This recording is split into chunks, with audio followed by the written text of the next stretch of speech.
all the electrifying PSL 9 action exclusively on A Sports. Don't miss out.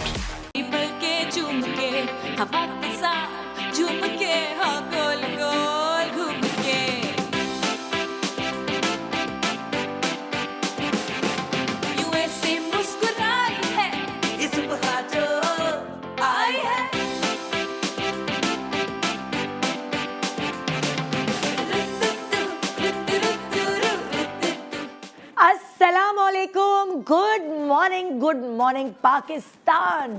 कहते हैं कि हम बहुत लकी हैं, हमारा पाकिस्तान बहुत लकी है क्योंकि हमें 4 मौसम मिलते हैं, सर्दी, गर्मी, बहार, खिज़ां। लेकिन अगर आप ये सोचें कि इसे 4 मौसम है तो मैं कहूँगी नहीं, आपकी ज़िंदगी में कई मौसम होते हैं। फॉर एग्ज़ाम्पल, मार्केट में अगर कपड़े वाले हों उनके लिए बेस्ट मौसम है शादियों का मौसम, ईद का मौसम, फेस्टिविटी का मौसम, है ना।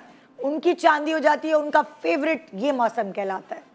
फिर अगर आप किताबों की दुकान वाले, स्टेशनरी वाले, बुक स्टॉल वाले, बुक शॉप वाले, उन सब के लिए अगर पूछेंगे कि उनका बेस्ट फेवरेट मौसम कौन सा है, तो जब टर्म शुरू हो रही होती है, सारे बच्चे स्कूल जाना शुरू कर रहे होते हैं, नए क्लास में जा रहे होते हैं, आई थिंक अगस्त है, उस जून, जुलाई, अगस्त, ये मौसम उन किताबों वालों का मौसम होता है, उनका फेवरेट मौसम होता है, जहाँ उनकी शदीद कमाई होती है। अब अगर हम ये बोलें कि वो जो मैकेनिक्स हैं उनकी ईद कब होती है, उनकी ईद वो नहीं होती जो हम सब मनाते, उनकी ईद तब होती है जब बारिश का मौसम होता है, तब दिन हो रात हो उनको पता भी नहीं चलता, उनके पास ऐसे लक्ष्मी आती है, ऐसे गाड़ियाँ आती हैं ख़राब हो के, और फिर वो लंबे लंबे बिल बना के हवाले करते हैं गाड़ी चलाने वालों के, क्योंकि उसके अलावा जाहिर है हम लोगों के पास कोई चारा नहीं होता, गाड़ी ख़राब है तो हमारा चलना फिरना, हम बिल्कुल एक घर में बंद होके रह जाते। सो इसलिए जो उनका मौसम है वो है बारिश का मौसम।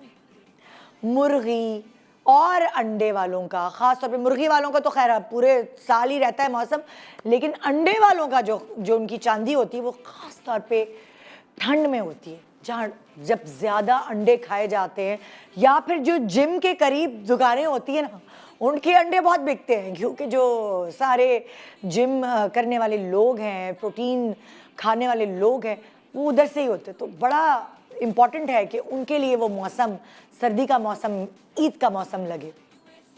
खैर, अगर मैं एक और ऐसे प्रोफेशन की बात करूं तो वो है डॉक्टर्स का प्रोफेशन। डॉक्टर्स का प्रोफेशन ऐसा है, कभी कभार मुझे कुछ डॉक्टर्स को देख के तरस भी आता है कि इतनी मेहनत करके, इतना पढ़ लिख के, उनकी सैलरी स्केल इतना ज़्यादा नहीं होता, लेकिन वही डॉक्टर अगर थोड़ी सी एक्सपर्टी किसी चीज़ में ज़्यादा पा ले, हाथ में शिफा हो और एक नाम बन जाए, तो फिर उसके तो वारे न्यारे हैं और डॉक्टर की ज़िंदगी का मौसम तब्दील हो जाता है। सो वो जो डॉक्टर है ना, मुझे लगता है उनकी चांदी 12 महीने रहती है, क्योंकि हमारे पास अगर 4 मौसम है और जब जब मौसम तब्दील होते हैं वो अपने साथ बहुत अच्छी चीज़ों के साथ बुरी चीज़ें भी लाते हैं, बीमारियां भी लाते हैं, चाहे वो बरसात का मौसम हो, चाहे सर्दी हो, चाहे गर्मी हो, चाहे बहार हो। डॉक्टर्स के पास मौसम बदलने से पहले या बदलते वक्त रश की लाइन लग जाती है, और अभी भी ऐसा हो रहा है। सो मैंने कहा सब मौसम एंजॉय करें, मैं डॉक्टर्स के मौसम में ज़रा सी खलल डालूं, ज़रा उनकी चांदी कम कराऊं, और यहाँ आपको एक्सपर्ट से मिलवा के थोड़ी सी आपकी हेल्प इस बदलते मौसम में हम एक क्लिनिक के थ्रू करें। तो लगाएं मिलकर क्लिनिक, चलें देखते हैं कि मरीज़ कौन कौन है और क्या क्या मुसीबतें हैं उनको, क्या क्या प्रॉब्लम्स हैं उनकी। तो आइए वेलकम करते हैं आपको गुड मॉर्निंग पाकिस्तान में हमारी एक्सपर्ट्स के क्लिनिक के साथ। Good morning. सुबह जो आई है तेरी पलकें चूम। Welcome back, good morning Pakistan. आप भी सोचेंगे क्या दिमाग है हमारा। आप कभी डिज़ाइनर शॉप पे गए हैं, एक ऐसी डिज़ाइनर शॉप जहाँ अलग अलग डिज़ाइनर्स के कपड़े अंडर वन रूफ मिलते हैं, तो आपको इधर से उधर जाने की ज़रूरत भी नहीं पड़ती। आप एक अंडर वन रूफ आप अपनी मनपसंद अपनी फिटिंग वाला जोड़ा ख़रीद भी लेते हैं। उसी तरह बहुत सारे और चीज़ें हैं ऐसी कि अगर आप मॉल जाते हैं तो आपको अंडर वन रूफ हर चीज़ मैसर हो जाती है, चाहे वो आपके शूज़ हों, एक्सेसरीज़ हों, कपड़े हों, मेकअप हो। सो वहाँ पे भी आपका टाइम बचता है। एक चीज़ ऐसी है जो आपको एक साथ नहीं मिलती, और वो है अलग अलग क्लिनिक्स आपको अंडर वन रूफ नहीं मिलती। कभी आपको किसी के पास कुछ दिखाने के लिए नाज़माबाद जाना पड़ता है, कभी डिफेंस जाना पड़ता है, कभी मतलब अलग अलग इलाके, हर शहर के अलग अलग इलाके होते हैं। सो आप एक दिन में अपनी सारी ट्रीटमेंट्स नहीं करा सकते, और फिर आप क्या करते हैं, उस दर्द को पालते रहते हैं। अच्छा चले जाएंगे, इतने सुस्त हो जाते हैं कि जब कहानी सर से ऊपर पानी गुजर जाता है फिर आपको याद आता है। तो मैंने कहा कि अपने नाज़रीन के लिए अंडर वन रूफ ये सारी चीज़ें तो मौजूद हैं, लेकिन सारे डॉक्टर्स को एक साथ जमा करना ये सिर्फ जीएमपी ही कर सकता है। सो मेरे पास आज Hina Anees clinic, doctor Bilquis clinic, doctor Umme Rahil clinic and doctor Batool clinic under one roof, GMP की अंडर वन रूफ यहाँ मौजूद है। अस्सलाम वालेकुम। वालेकुम अस्सलाम। कैसे हैं आप लोग? अल्हम्दुलिल्लाह। ठीक ठाक है। अच्छा, वैसे इससे पहले कि ये क्लिनिक हम शुरू करें, ज़रा आप लोग अपनी अपनी क्लिनिक के औकात बता दें। डॉक्टर बतूल कहाँ और किस वक्त कैसे कब मिलती हैं? मैं अरीबा मेडिकल सेंटर में होती हूँ, नॉर्थ नाजुबाद में। अच्छा। और वहाँ पे मंडे, वेडनेसडे और फ्राइडे 2 to 5 मेरे टाइमिंग्स है। ओके। इसके अलावा इब्ने सीना हॉस्पिटल गुलशन में होती हूँ और क्लिफ्टन में होती हूँ, दी प्लाजा मॉल, जेके हेल्थ लिंक। थर्सडे वाले दिन सुबह 9 बजे से लेकर 3 or 4 o'clock तक है। और स्पेशलिटी क्या है आपकी? क्या dermatology, skin, hair, nail diseases, all जितनी भी इसमें कवर होती हैं वो सारी चीज़ें, और एस्थेटिक। ओके जी। डॉक्टर उम्मे राहिल का रसासवादा तो हम जानते हैं, लेकिन किस वक्त कहाँ कौन सी ब्रांच पे कहाँ होती है? अच्छा, रसासवादा की एक ही ब्रांच है कराची के अंदर और सिंधी मुस्लिम पे है। क्लिनिक जो है पूरे 6 days खुला हुआ होता है, डिफरेंट डॉक्टर्स बैठे हुए होते हैं। मैं 3 दिन होती हूँ, Monday, Wednesday and Saturday 2 to 4। ठीक है। और क्लिनिक जो है, वैसे मैं एज ए नेचुरोपैथ और मिनरल थेरेपी करती हूँ, और बट मेरा क्लिनिक जो है वो एस्थेटिक सेंटर है जिसमें डिफरेंट डॉक्टर्स हैं, मशीन्स हैं, सारे ट्रीटमेंट्स हो रहे होते हैं। ओके जी। डॉक्टर बिल्कीस, आपका क्लिनिक कहाँ किस वक्त कहाँ पाई जाती है? जी, मेरा गुलशन इकबाल में क्लिनिक है, Monday to Thursday and Saturday 12 noon till 5 PM मैं वहाँ होती हूँ। फिर मेरा डिफेंस फेज 2 एक्सटेंशन में क्लिनिक है, वहाँ मैं मंडे टू थर्सडे होती हूँ 5:30 till 7 PM वहाँ होती हूँ। और संडे को मैं सदर में क्लिनिक करती हूँ। ये मेरे किस किस चीज़ों का इलाज हो जाता है क्लिनिक्स में? जी, मतलब मेरे जो है इनफर्टिलिटी, हार्मोनल इश्यूज जो होते हैं, उसके अलावा जो स्किन डिजीज़ होते हैं, बालों के डिजीज़ होते हैं, या आपको खूबसूरत बनना है नेचुरल चीज़ों से, होम्यो एंड हर्बल से, तो हम इन चीज़ों का ट्रीटमेंट करते हैं सही ज़्यादा। जी। डॉक्टर हिना अनीस। मेरे 2 क्लिनिक हैं अल्हम्दुलिल्लाह। एक है DHA फेज 6 में वेलनेस कॉन्सेप्ट के नाम से, जहाँ पे जो कि खुल जाता है 12 बजे से लेके शाम 7 बजे तक। डिफरेंट फर्टिलिटी के डॉक्टर होते हैं वहाँ पे। डेंटल है, डेंटल एस्थेटिक्स भी है हमारे पास। मैं मेनली जो काम करती हूँ वहाँ पे as a nutrition and integrative medicine पे काम करती हूँ, जिसमें वेट लॉस और वेट गेन और पूरा फैमिली न्यूट्रिशन का हमने एक बनाया हुआ है एक डिपार्टमेंट। इसके साथ साथ मेरे पास डर्मेटोलॉजी डिपार्टमेंट भी है, जिसमें डर्मेटोलॉजिस्ट और प्लास्टिक सर्जन्स भी होते हैं। और इसके साथ साथ मेरे पास एक गायनेकोलॉजिस्ट भी आती है, क्योंकि जब हम इंटीग्रेटिव मेडिसिन पे काम करते हैं तो इनफर्टिलिटी के बहुत सारे इशू आ रहे होते हैं। तो वो गायनेकोलॉजिस्ट, क्योंकि हार्मोनल जब इम्बैलेंसेस आते हैं, ओबेसिटी पे जब हम काम करते हैं, तब भी हमें गायनेकोलॉजिस्ट के सपोर्ट की ज़रूरत होती है। तो इसलिए गायनेकोलॉजिस्ट, डर्मेटोलॉजिस्ट और प्लास्टिक सर्जन्स मेरे साथ होते हैं। हम एस्थेटिक ट्रीटमेंट करते हैं, बहुत एग्रेसिव एस्थेटिक ट्रीटमेंट्स नहीं करते। एंटायर एजिंग पे जो भी एस्थेटिक ट्रीटमेंट्स जो डिपेंड करते हैं, हम वो सारे ट्रीटमेंट्स करते हैं। इसके साथ साथ इस्लामाबाद में भी क्लिनिक है। मैं 30 और 31 या 29 या 30 को मोस्टली इस्लामाबाद में होती हूँ, institute of regenerative medicine stem cells में। ओके। सो देखिए भाई, यहाँ अंडर वन रूफ 4 अलग अलग क्लिनिक्स को हमने जमा किया है, और पेशेंट्स वहाँ तो हैं ही, लेकिन यहाँ भी। आइए जी, शुरू करते हैं सबसे पहला। जी अस्सलाम वालेकुम। अस्सलाम वालेकुम। मेरा नाम हिना है। मुझे मैं कंपाउंडर लग रही हूँ ना?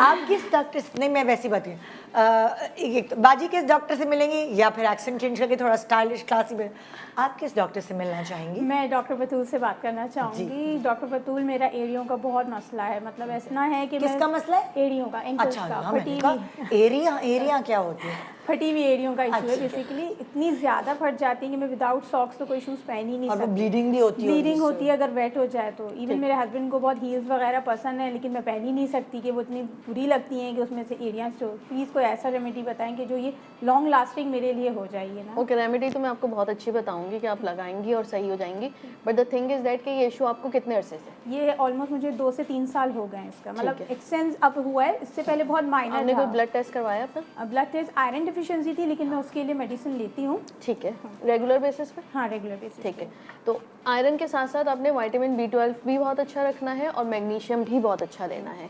जब आप ये लेंगी तो अंदर से आपके सेल्स जुड़ना शुरू होंगे, जब वो जुड़ेंगे तो हील्स खुद ब खुद हीलिंग की तरफ चली जाएंगी। ठीक है, जब वो हीलिंग हो जाएगी तो आपको इससे निजात मिल जाएगी। सबसे पहले हमने लेना है ग्लिसरीन। ठीक है, इसको आप बना कर रख दो और रोज़ाना आप रात में लगा कर सो जाएंगी।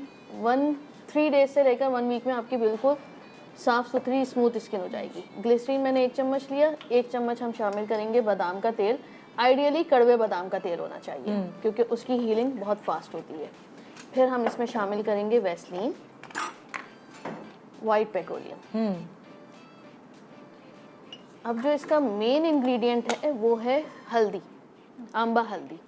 ये बेसिकली एंटी बैक्टीरियल, क्योंकि जब आपके कट्स पड़ जाते हैं तो आप सफाई कर रहे हैं, आप घर में बाहर जा रहे हैं, उसमें बैक्टीरियल इन्फेक्शन होता है जो उसको मज़ीद कट्स लगाता है और जब ब्लीडिंग होती है तो वही आपका उसी के थ्रू इन्फेक्शन जा रहा होता है। तो आपने इसको जो है शामिल करना है 1 चम्मच। अब आपने ये क्रीम बनाकर अच्छी तरह मिक्स करके रख देनी है। तो ये एंटी बैक्टीरियल का भी काम करेगी और इसमें हीलिंग जो है वो बहुत फास्ट होगी। इस तरह बेसिकली क्रीम रेडी हो जाएगी। जहाँ पे भी आपके कट्स हैं उसमें इस तरह फिल करना है आपने। फिल करने के बाद आपने क्लिंग फिल्म पहननी है। ठीक है, और जितना जहाँ पे कट है उसको फिल करना है और सराउंडिंग में आपने उसको मसाज कर लेना है। मसाज करने के बाद आपने क्लिंग फिल्म पहने। रात में आइडियली वो क्लिंग फिल्म पहन के हील के अतराफ सो जाइए आप। बहुत टाइट नहीं रखना है कि जिससे आपकी जो है ब्लड फ्लो में प्रॉब्लम हो या आपकी उंगलियां जो हैं वो नीली पड़नी शुरू हो जाएं। बहुत हल्के से आपने रैप करना है ताकि क्रीम उधर ही रहे। क्लिंग फिल्म पहन, या कोई भी प्लास्टिक का शॉपर है वो भी आप पहन सकती है।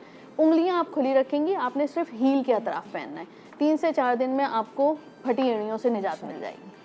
जबरदस्त, जबरदस्त, प्लीज जबरदस्त जी। नेक्स्ट। अस्सलाम वालेकुम। मेरे पिंपल्स बहुत हो रहे हैं। अब शादियों का सीज़न चल रहा है, आपको पता है। अब इसमें मेकअप करना तो और पिंपल्स नज़र आ रहे होते हैं। अब पिंपल्स आते हैं तो अम्मी डांट रही होती है। सर्दियों का मौसम है, अभी तो फिर भी दबे हुए हैं, लेकिन गर्मियों में एकदम से निकल के आ रहे होते हैं। और फिर ये हो रहा होता है कितनी भी न्यू प्रोडक्ट्स यूज़ कर लो लेकिन ये पिंपल्स जान ही नहीं छोड़ रहे। अब मेरे इसमें रेमेडी करते करते मेरी सेहत आप देख लें, रेमेडी सारी इसी में लग जा रही हैं। समझ ही नहीं आ रहा अब क्या करें इसका। अब आप कुछ सॉल्यूशन दें। कोई किसके पास जाना चाहेंगी, कौन सी? डॉक्टर उमर राहील जी। डॉक्टर उमर राहील। अच्छा बेटा, मुझे पहले ये बताओ, स्किन बहुत ज़्यादा ऑयली है? Skin oily. स्किन ऑयली शुरू से एक्ने हो रही है? जी। अच्छा, कॉन्स्टिपेशन तो नहीं है? नहीं है बिल्कुल।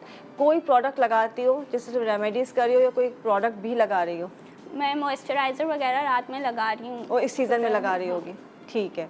ओके, सन ब्लॉक लगाती हो? सन ब्लॉक लगाती। अच्छा, एक चीज़ बता देती हूँ मैं, इससे कि जैसे आपने कहा कि गर्मियों में दाने ज़्यादा निकलते हैं, स्किन बहुत ज़्यादा ऑयली है। ये जो हम रेमेडी बना रहे हैं ये आपने बना के रख लेनी है। इसको आपने दिन में 2 से 3 बार लगाना है। रात को सोते वक्त भी लगाओ, दिन में भी लगाओ, लेकिन इसको लगा के बस चूल्हे के सामने या धूप में नहीं जाना है। डे टाइम में लगाओगे तो ये इंशाल्लाह 1 से 2 दिन में एक्ने को ड्राई कर देता है। लेकिन अपनी डाइट का भी आपने ख्याल रखना, आप बहुत ज़्यादा वीक हैं। ठीक है, सबसे पहले हमने जो है गंधक आंवला सार लेना है, तकरीबन ½ टीस्पून। क्या लेना है? गंधक आंवला सार, सल्फ़र। अच्छा, सल्फ़र लेना है। अच्छा, सल्फ़र लेंगे हम। सल्फ़र का पाउडर आपने लिया है, तकरीबन ½ टीस्पून ले लीजिए। इसके अंदर हल्दी, आंबा हल्दी लें या सादी हल्दी, कोई इशू नहीं है, ये भी आपने 1 टीस्पून लेना है। इसके बाद कोड़ तुम्बा जो है, इंद्रायण की जड़, ये भी हमने ½ टीस्पून लेना है। अच्छा, ये तीनों चीज़ों का पाउडर आपने मिक्स करना है। आपका सफ़ू बन गया। अब इसमें एक ऑयल आता है bergamot oil. Bergamot oil easily मिल जाता है, उससे आपने इसका पेस्ट बनाना है। ठीक है, ये आपका बड़ा अच्छा सा एक पेस्ट बन जाएगा, क्रीम जिससे बन जाएगी आपकी। और इसको आप पूरे फेस पे भी लगा सकते हैं, नहीं तो आपके जहाँ जहाँ दाने हैं ये आप उसके ऊपर लगाएंगे और उसको छोड़ देंगे। बट आपने ख्याल ये रखना है कि इसको जब भी आप लगाएंगी पहले अपना फेस वॉश करेंगी, ड्राई करेंगी, उसके बाद इसको अप्लाई करेंगी, एक्नी के ऊपर लगा लें। लेकिन इसको लगाने के बाद आपने धूप में बिल्कुल नहीं जाना है। अगर आपको जाना है सनब्लॉक आपके लगा होना चाहिए इसको यूज़ करने के दौरान भी। दूसरा ये कि आपका पानी का इंटेक थोड़ा प्रॉपर होना चाहिए और ज़्यादा होना चाहिए। और रात को इसको लगा के आप सो सकती हैं, ठीक है। और इसको लगा के आप किचन में भी नहीं जाएंगी। आपने काम कर लिया उसके बाद लगाएं। ये फौरी तौर पे एक्ने को ड्राई करता है और ना सिर्फ ड्राई करता है, ड्राई करने के साथ साथ जो उसके निशान होते हैं ना, ये उनको भी क्लियर कर देता है। और इसकी अच्छी बात ये है कि जो दाने बार बार बन रहे हैं बैक्टीरिया की वजह से, जो भी आपका दाना बन रहा है, कुछ अरसे लगाओगे तो आपका दाना इंशाल्लाह दोबारा नहीं बनेगा। तो एक दफ़ा की जो आपकी प्रैक्टिस है वो इंशाल्लाह स्किन को बिल्कुल क्लियर कर देगा। तो ये आपने बना के रख लेना है और उसको लगाते रहना है, तो फिर आपको बहुत ज़्यादा कुछ और करने की ज़रूरत नहीं पड़ेगी।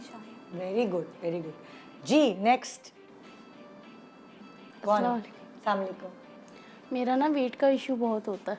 मतलब मेरी इतनी एज भी नहीं है, फिर मेरा वेट इतना होता है कि मेरे हम उम्र मुझे कहते हैं कि आप बाजी, आप भी आंटी ऐसे बोल देता मुझे। तो अल्लाह, तो बस मुझे इसलिए मैं डॉक्टर से बात करनी। किस डॉक्टर से मिलना? डॉक्टर बिल्किस। डॉक्टर बिल्किस से? अच्छा बेटा, आप शुरू से ऐसे चबी हैं या नहीं? मैं ना मतलब बहुत स्लिम थी, मतलब जब मैं छोटी थी बहुत स्लिम थी, बट मुझे शौक हुआ था मैं थोड़ी सी मोटी हो जाऊं। लेकिन अब इतनी मैं हेल्दी हो गई हूँ ना कि मैं लोग मेरा सब बोलते भाई तुम तो अभी से बाजी लग रही हो, 25 सी तो नहीं हो गई। इधर से दिखाया मुझे हल्का सा। तुम जाके उनके पास करीब भी जा सकती हो, मैं मुआयना करा सकती हो। अगर आप देखें ना तो ये थोड़ी सी ना डार्क है गर्दन इनकी। मीठा खाने का शौक है बेटा? जी मीठा खाने का शौक है। और कब रात को ज़्यादा खाती हो? नहीं, मैं दिन के टाइम पे ज़्यादा खाती हूँ। ज़बान दिखाओगे बेटा? ठीक है, बैठ जाओ। एक मिनट, नाखून मेरे बहुत छोटे से हैं। खाती हो? ये क्यों ना नाखून क्यों खाते हैं लोग? एंजाइटी स्ट्रेस से इंसुलिन रेजिस्टेंस है, उसकी वजह से ये इतना वेट गेन और उसमें इतनी एंजाइटी होती है। जब इंसुलिन रेजिस्टेंस होता है, शुगर क्रेविंग होती है आपको, तो आप अगर शुगर नहीं है सामने तो इंसान ये चबाना कुछ नॉर्मल। इनके अलावा भी और बहुत सारे लोगों को देखा मैंने खाते हुए। तो अगर आपको इंसुलिन हाई होना शुरू होता है ना, तो आपकी बॉडी में तो स्ट्रेस, ये जो बच्चे गेम खेलते हैं मोबाइल पर, इनको भी स्ट्रेस हो रहा है। आप क्या है कि मैं इस गाड़ी से आगे निकल जाऊं, मैं नॉर्मली 2 गाड़ियों वाला गेम खेल रहे हैं, तो आपके अंदर स्ट्रेस फैक्टर्स बढ़ रहे हैं और आपके हैप्पी हार्मोन्स कम हो रहे हैं, आपके डिप्रेसिव फैक्टर्स बढ़ा रहे हैं। Ultimately that ends up in anxiety. तो फिर वो जो चीज़ जो आपके करीब होती है ना, ठीक है, बाज़ लोग जो है वो बैठे बैठे अपने बाल नोचते हैं, पलके नोचते हैं, और बाज़ लोगों को नाखून एक ऐसी चीज़ है ये खाना शुरू कर देते हैं। तो ये एंजाइटी फैक्टर्स हैं। इतने साल हो गए मैंने अपने बेटे के नाखून नहीं काटे क्योंकि वो खा जाता है। कौन सा वाला बेटा? छोटा वाला। मैं कहती हूँ भाई तुम्हें क्या स्ट्रेस है, पता तो चले। अच्छा, एक और चीज़ होती है, मिनरल्स की कमी की वजह से भी जो है ना नाखून खाते हैं बच्चे। एंजाइटी, स्ट्रेस और मिनरल्स की कमी की वजह से भी कुछ लोग ऐसे होते हैं कि ना आयरन की डेफिशिएंसी की वजह से भी जो है ना नाखून बच्चे खाते हैं। एंजाइटी, स्ट्रेस, इनका तो ये है कि मैंने इसीलिए पूछा कि आप मीठा खाते हो क्योंकि बॉडी का वो ये यहाँ से जो है ना ये सब डार्क हो रहा है, तो इंसुलिन बढ़ा हुआ है। और मेरे ख्याल में एक्सरसाइज वगैरह भी नहीं करती? नहीं, मैं एक्सरसाइज वगैरह नहीं करती। और जो है ना रात को खाना ज़्यादा खाती हैं, नाश्ता नहीं करती हैं? हाँ, मैं नाश्ता नहीं करती, मतलब लंच वगैरह कुछ नहीं होता, मेरा डिनर ही होता है। डिनर होता है और वो माशाल्लाह सही तरीके से होता है, बाकी पूरा दिन थोड़ा मीठा थोड़ा सा। और फिर आपके हार्मोन्स सही हैं, बैलेंस है?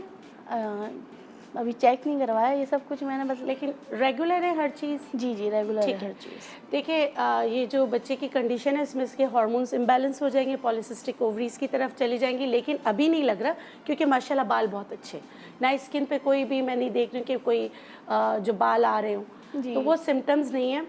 ओबीस है, मैं आपको 2-3 टिप्स बताती हूँ। देखिए हम कुछ भी बता दें, अगर आप एक्सरसाइज नहीं करेंगी, आप वॉक नहीं करेंगी, कोई भी चीज़ काम नहीं करेगा। दुनिया में जो है ना मोटापे की कोई दवा नहीं होती, सिर्फ आपके मेटाबॉलिज्म को तेज़ करने की दवा होती है। मेटाबॉलिज्म तेज़ होता है तो आपने वॉक करेंगी तो वो चीज़ें काम करेंगी, अगर आप वॉक नहीं करेंगी तो ये चीज़ें भी 2-3 दिन काम करेंगी फिर छोड़ देंगी।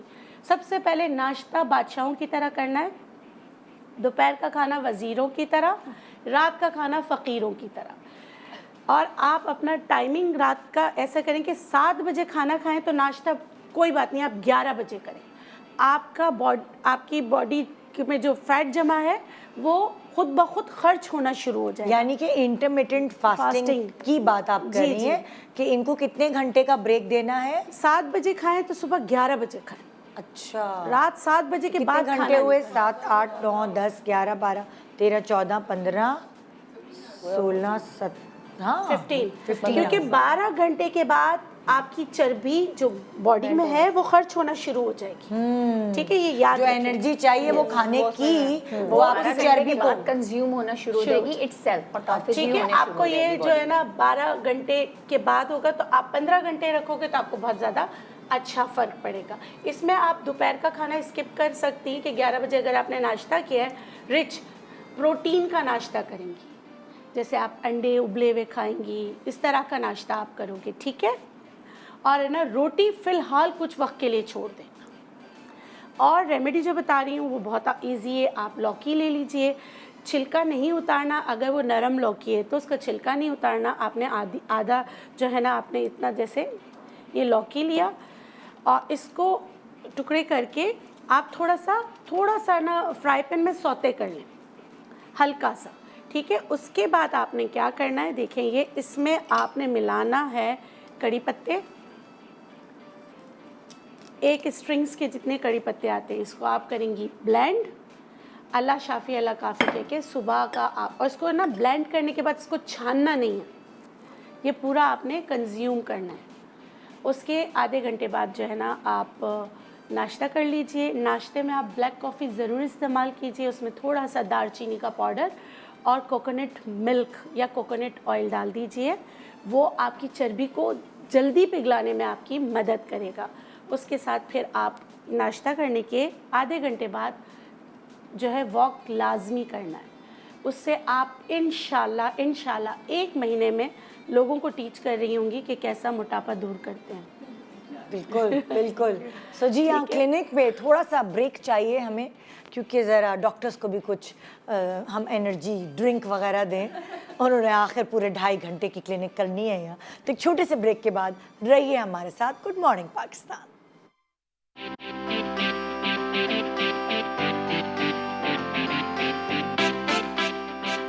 Welcome back. Good morning Pakistan. Clinic में तो हल्के बोलना होता है, मैं तो भूल ही गई कि ये GMP क्लिनिक बन चुकी है आज। तो welcome back, good morning Pakistan.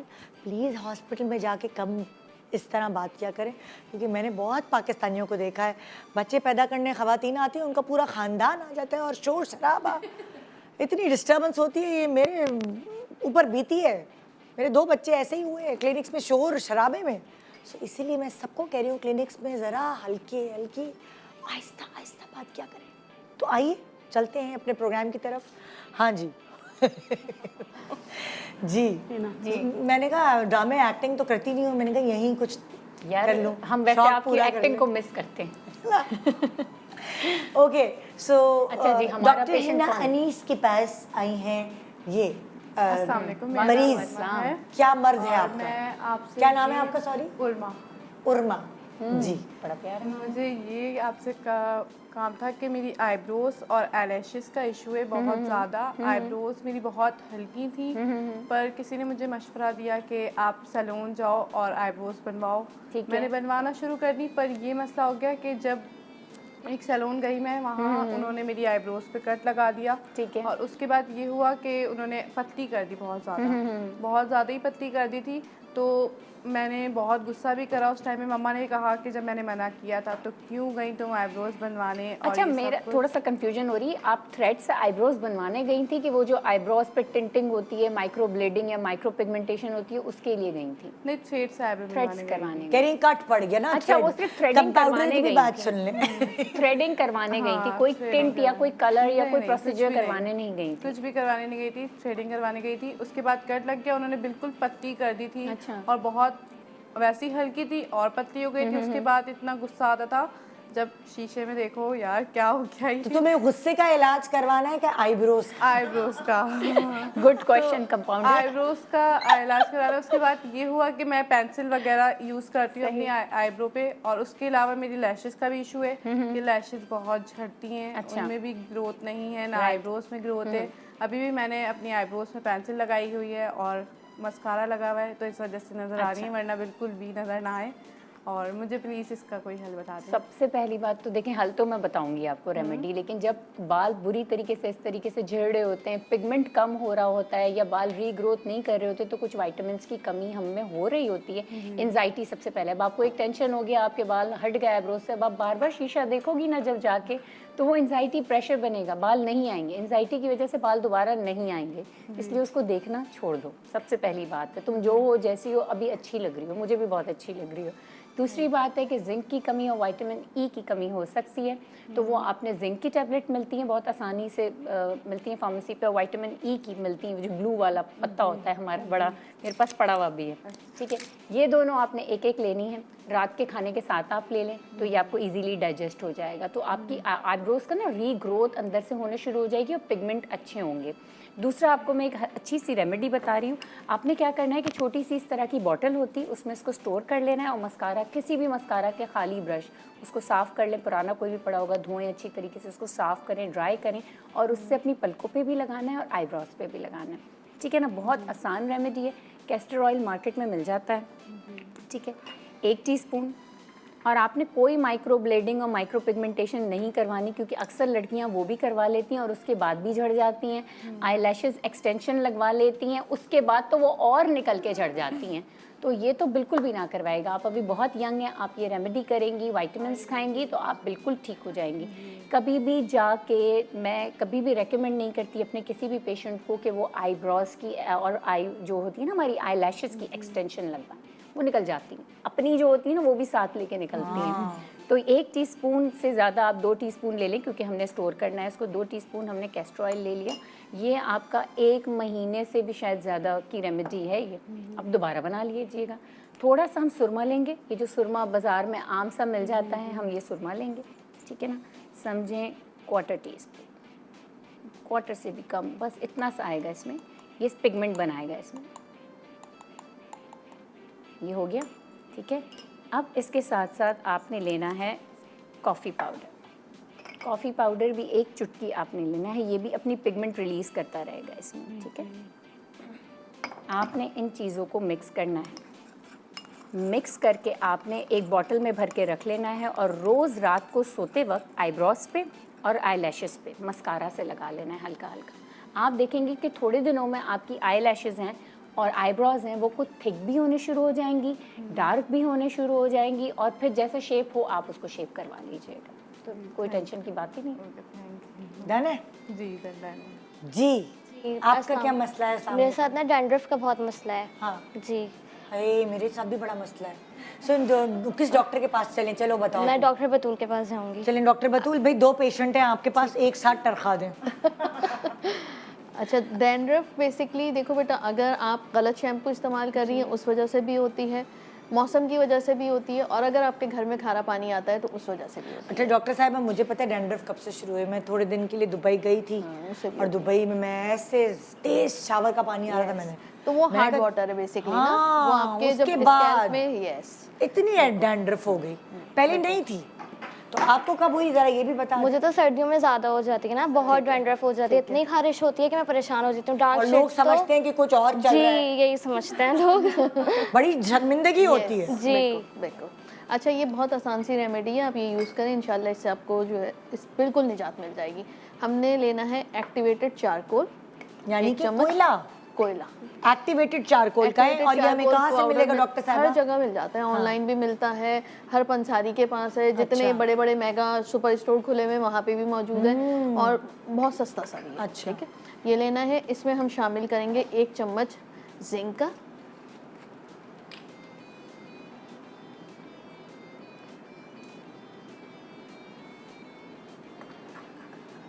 इसको मिक्स कर लेंगे। सही। इसके बाद हम इसमें डालेंगे 2 जवे लहसुन के। ठीक है। अच्छा, ये आपने बना के रख लेना है। लहसुन इसका आपने इस तरह छिलका निकाला और इसको डाल दीजिए। जो लहसुन में चीज़ें होती हैं ना वो इसके साथ मिक्स हो जाएंगी, ठीक है।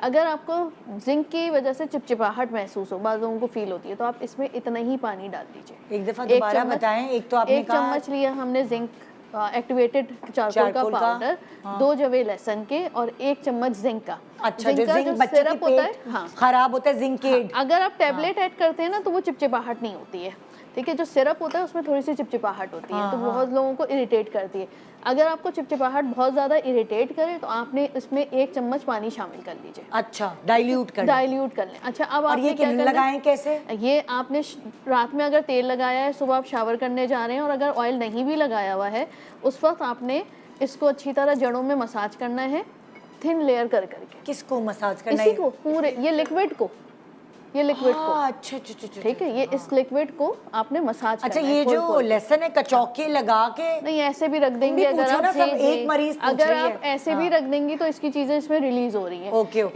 इस मिक्सचर को आप जो है 7 दिन तक के इस्तेमाल कर सकते हैं। और रोज करें रात में? रोज ना करें, ऑल्टरनेट डेज पे सही। आप ये कह रही हैं सुबह करें कि रात में करें? नहीं, हर शैम्पू से पहले। अब आप सुबह शैम्पू कर रहे हैं या रात में कर रहे हैं, बहुत से लोग रात में शैम्पू करके सोते हैं कि सुबह जो है वो चले जाएं ऑफिस, डिपेंड करता है। आप जिस टाइम भी करें आपने लगाना है और सिर्फ 15 मिनट लगा के छोड़ना है। ओके। उसका आपको 1 हफ्ते तक डैंड्रफ नहीं होगी, 1 हफ्ता 10 दिन। अब डिपेंड करता है कि स्कैल्प की टाइप कौन सी है, अगर ड्राई है, ऑयली है या जो है नॉर्मल है। अगर नॉर्मल है तो 10-15 दिन आपको खुश्की वापस नहीं आती है। अच्छा, अब खुश्की वापस क्यों आती है? आपके पसीना अगर एसिडिक है, आपका पानी का इंटेक कम है, आपके यहाँ खारा पानी आता है तो फिर वापस आएगी। अदरवाइज ये रेमेडी उसके लिए काफ़ी है। अगर आपको लगे कि वापस आना शुरू हो गई है हल्की हल्की, दोबारा आप ये रेमेडी कर लीजिए। शैम्पू से 10 से 15 मिनट पहले लगाना है, फिर जाकर आपने शैम्पू कर लेना है। बहुत आसान सी रेमेडी है, you can follow it. Thank you. ठीक है, चलो यार चलें दूसरे डॉक्टर के पास। हाँ भाई, अस्सलाम वालेकुम। मैं अपनी फ्रीजी हेयर की वजह से आई हूँ। फ्रीजी हेयर जी, दिखाओ जरा। हाँ, अच्छे खासे हैं, पोनी भी स्टाइलिश बांधी है। जब मैं कॉलेज जाती हूँ ना तो मैं लड़कियों को देखती हूँ उनकी पोनी, तो मैं दिल चाहता हूँ इनकी जैसी पोनी बनाऊँ, लेकिन जब पोनी बनाते हैं ना तो मेरे बाल ऐसे फट जाते हैं बम की तरह। फिर मुझे एक अजीब सी फीलिंग होती है। फिर वो मेरी दोस्त मुझे टॉर्चर करती है, अरे यार तुम्हारे बाल कैसे हैं, ये तुम कैसे पोनी बांधती हो? लेकिन उन्हें क्या पता है कि मेरे बाल फ्रीजी हैं। हाँ, नेचुरल है। कहाँ चलूँ तुम्हें लेके? मैं डॉक्टर उम्मे राहिला के पास आई हूँ। राहिला तो नहीं है वो, तो राहिल है। उम्मे राहिल के पास आई हूँ। हाँ जी। अच्छा, चलो मुझे ये बताओ बेटा कि बाल शुरू से ऐसे ही हैं, खुश्क रहते हैं या कोई तजर्बे किए बालों पे बहुत सारे? नहीं, तजुर्बे तो कोई नहीं किया, लेकिन शैम्पू यूज़ कर रहे हैं बताने से कि शैम्पू वगैरह यूज़ करो तो बाल ऐसे हो जाएंगे, लेकिन मुझे तो कोई फर्क नजर नहीं आया। मतलब शैम्पू यूज़ किया? शैम्पू यूज़ किया। कोई आयरन, कोई केमिकल ट्रीटमेंट कभी कुछ नहीं? कभी कुछ नहीं किया। आयरन वायरन भी नहीं की? अच्छा, ये ऐसे ही हैं? जी, बचपन से अब्बू पे गए कि अम्मी पे? बाबा पे। बाल बाबा पे नहीं जाना चाहिए, है ना? अच्छा चलिए, मैं बता देती हूँ, कोई मसला नहीं है। ऑयलिंग करती हो? जी, बहुत कम करती हो। डैंड्रफ तो नहीं है? नहीं, डैंड्रफ। चलिए ठीक है। अच्छा बेटा, सबसे पहले हमने क्या करना है, बहुत आसान सी चीज़ है और ये आप बना के रख लोगी, हफ्ते में 2 बार लाजमी लगाना है। आप अगर प्रॉपर करोगे तो इंशाल्लाह पहली दफ़ा में आपको बाल स्मूथ होना शुरू हो जाएंगे, लेकिन थोड़ा सा आपको रेगुलर करना पड़ेगा, जो अपनी फ्रेंड्स को जलाने के लिए, ठीक है? अच्छा, सबसे पहले आपने डॉक्टर बता रहा है फ्रेंड्स को जलाने के लिए क्या करना है, वरना बच्चियाँ सुनती नहीं है ना। अच्छा, सबसे पहले हमने लाल संदल लेनी, आराम से मिल जाती है, इसका पाउडर ले लो आप। उसके बाद हम एलोवेरा ऑयल लेंगे, एलोवेरा जेल नहीं लेना, हमें एलोवेरा ऑयल मिल जाता है, आराम से मिल जाता है। तकरीबन आपने 1 चमचा संदल पाउडर लिया है, इसमें आप एलोवेरा ऑयल जो डालोगे वो डालोगे तकरीबन 1 कप के करीब, जैसे कि हम ज़्यादा बनाएंगे, ठीक है? 1 कप के करीब आपने ऑयल डाला है, एलोवेरा ऑयल डाल दिया। पालक का जूस, पालक आराम से घर में होता है, उसका थोड़ा सा पालक के पत्ते लिए उसका जूस निकाला, ये डालोगे आप तकरीबन 2 टेबल स्पून खाने वाले, ज़्यादा नहीं डालें, 2 टेबल स्पून बहुत है। और इसके बाद जो बालों में बहुत अच्छा काम करेगा वो है बंद गोभी का जूस। बंद गोभी जो है ये बालों को बहुत स्मूदिंग इफेक्ट देता है। आपने इसका पूरा बंद गोभी के पत्ते लेके उसका जूस निकाल लिया और इसको भी डाला आपने 1/2 कप, ठीक है? ये तमाम चीज़ें आपने मिक्स की। अच्छा, ऑयल है और पानी तो वो मिक्स नहीं होगा, जब आप थोड़ी देर छोड़ोगी तो अलग अलग हो जाएगा। और इसमें आखिर में डालोगे ग्लिसरीन 1 स्पून। ये तमाम चीज़ें आपने मिक्स करने के बाद अब आपने करना क्या है, इसको जब आप लगाने लगोगी तो हल्का सा नीम गरम करोगी। डबल बॉयलर में कर लो, ओवन में कर लो या चूल्हे पे, लेकिन हल्का सा जो कि आपके हाथ ना जलें। और उसके बाद ये पूरे बालों में आप लगाओगे। मिक्स किया, थोड़ा सा गरम किया, उसके बाद बालों में लगाया और एक एक बाल को अच्छी तरह से उसको पिला दोगी कि आपको रूट से ज़्यादा आपको शाफ्ट्स के ऊपर एंड्स पे लगाना है।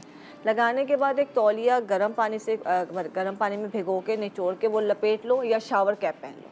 कम से कम आधे घंटे इसको छोड़ दो। आधे घंटे के बाद जो normal shampoo, sulphate free shampoo करोगी और स्मूदिंग हेयर शैम्पूज आते हैं, मिल जाते हैं, वो आपने करना है। ये 2 चीज़ें करनी है। अच्छी तरह से करने के बाद आपने जब वॉश कर लिया तो लिवॉन सीरम मिलते हैं, नहीं है तो जस्ट आपने 1 कतरा निकाला है ग्लिसरीन का और 1 कतरा मिलाएंगी एलोवेरा जेल ऑयल का और इसको बिल्कुल एंड्स में लगा लोगी।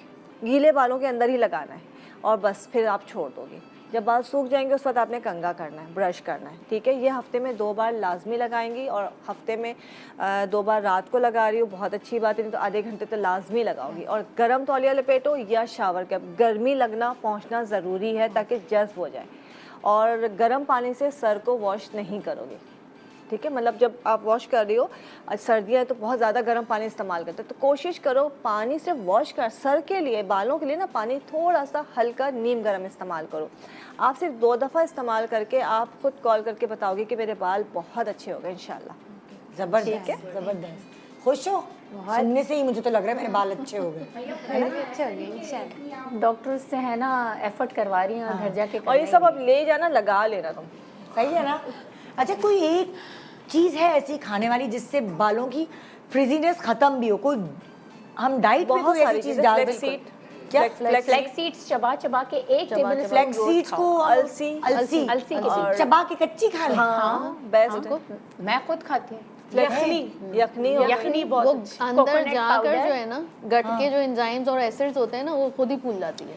अलसी हो गई, बिल्किस ने यखनी बताया। बेस्ट इंजीर, कोकोनट पाउडर भी, अखरोट और जेलेटिन पाउडर, जेलेटिन पाउडर भी अच्छा होता है। जेलेटिन पाउडर कहाँ से आएगा? जेलेटिन पाउडर केक बनाने वालों से मिल जाता है। तो इससे बेहतर हम अलसी ना खा ले। जेलेटिन से फायदा क्या होगा? जेलेटिन आपका लोहा बनाता है, 101% ज़्यादा बनाएगा। जैसे यखनी वाला जेली खा ले, जेलेटिन जेली बहुत अच्छा है। अगर थिन एंड स्लिम शुगर और फूड कलर है, शुगर और फूड कलर है, लेकिन अगर थिन और स्लिम बच्चे तो खा सकते हैं, है ना। दौड़ा दौड़ी भाई करने 2-3 अखरोट खा लिए, थोड़ा सी इंजीर खा ली, फिर इंजीर बहुत अच्छी है। यखनी सर्दी का मौसम है, यखनी आप पीना शुरू कर दें, सभी कर ले। बाल बिल्कुल ही ऐसे हो जाएंगे, चाइनीज और थाई और भी अच्छी हो जाएगी, है ना। स्किन अच्छी होगी, हड्डियाँ अच्छी हो जाएंगी, ये सब कोलेजन ही है ना, आपको मिलेगा। जबरदस्त भाई, जबरदस्त।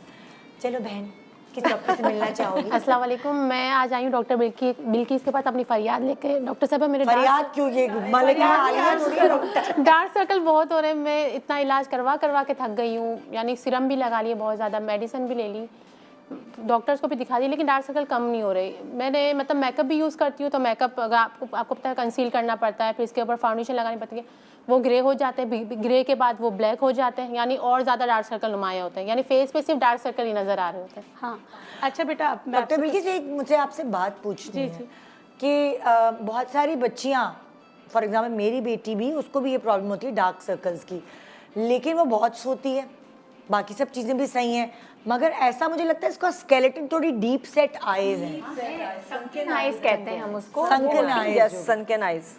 तो क्या इससे भी डार्क सर्कल्स का ताल्लुक? इससे भी होता है, बहुत सारी चीज़ों से होता है। देखिए, खून की कमी, आयरन का ज़्यादा होना, बहुत ज़्यादा होना, जी हाँ, iron, high level of iron जो होता है उसकी वजह से डार्क सर्कल्स हो जाते हैं। अच्छा, दूसरा ज़्यादा कैसे हो सकता है? बहुत सारी बीमारियों में ज़्यादा हो जाता है, बहुत सारी बीमारियों में। थैलेसीमिया के पेशेंट, अगर आपको पता ही नहीं कि आप थैलेसीमिया माइनर हैं और आपने ना वो मल्टी वाइटामिन लेने शुरू कर दी जिसमें आयरन है, तो वो आयरन ओवरलोड हो रहा होगा आपके लिवर पे, आपको पता भी नहीं होगा। अच्छा, कुछ तो थैलेसीमिया माइनर के पेशेंट में आयरन चाहिए होता है, कुछ में नहीं चाहिए होता है, तो इसलिए वो तो डॉक्टर से कंसल्ट करके आपने लेना है आयरन के टैबलेट्स वगैरह। अब इनके जो केस में मैं देख रही हूँ, उन्होंने कहा हर चीज़ के लिए आपने घरेलू टोटके वगैरह कर लिया। आपके नेचर ऑफ जॉब क्या है? मैं ब्यूटिशियन हूँ।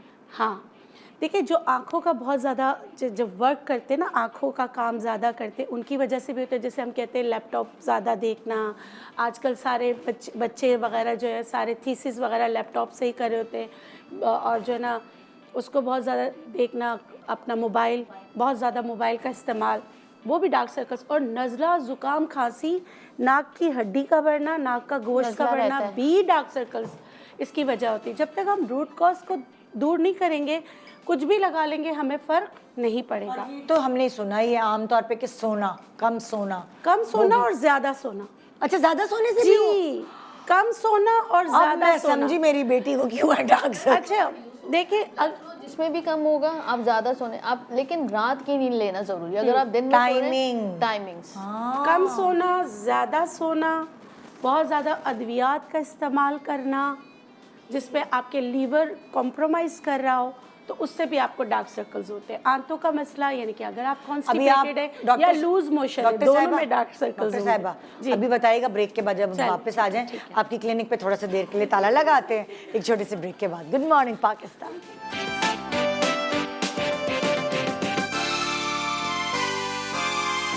वेलकम। भूल गई, क्लिनिक है, क्लिनिक।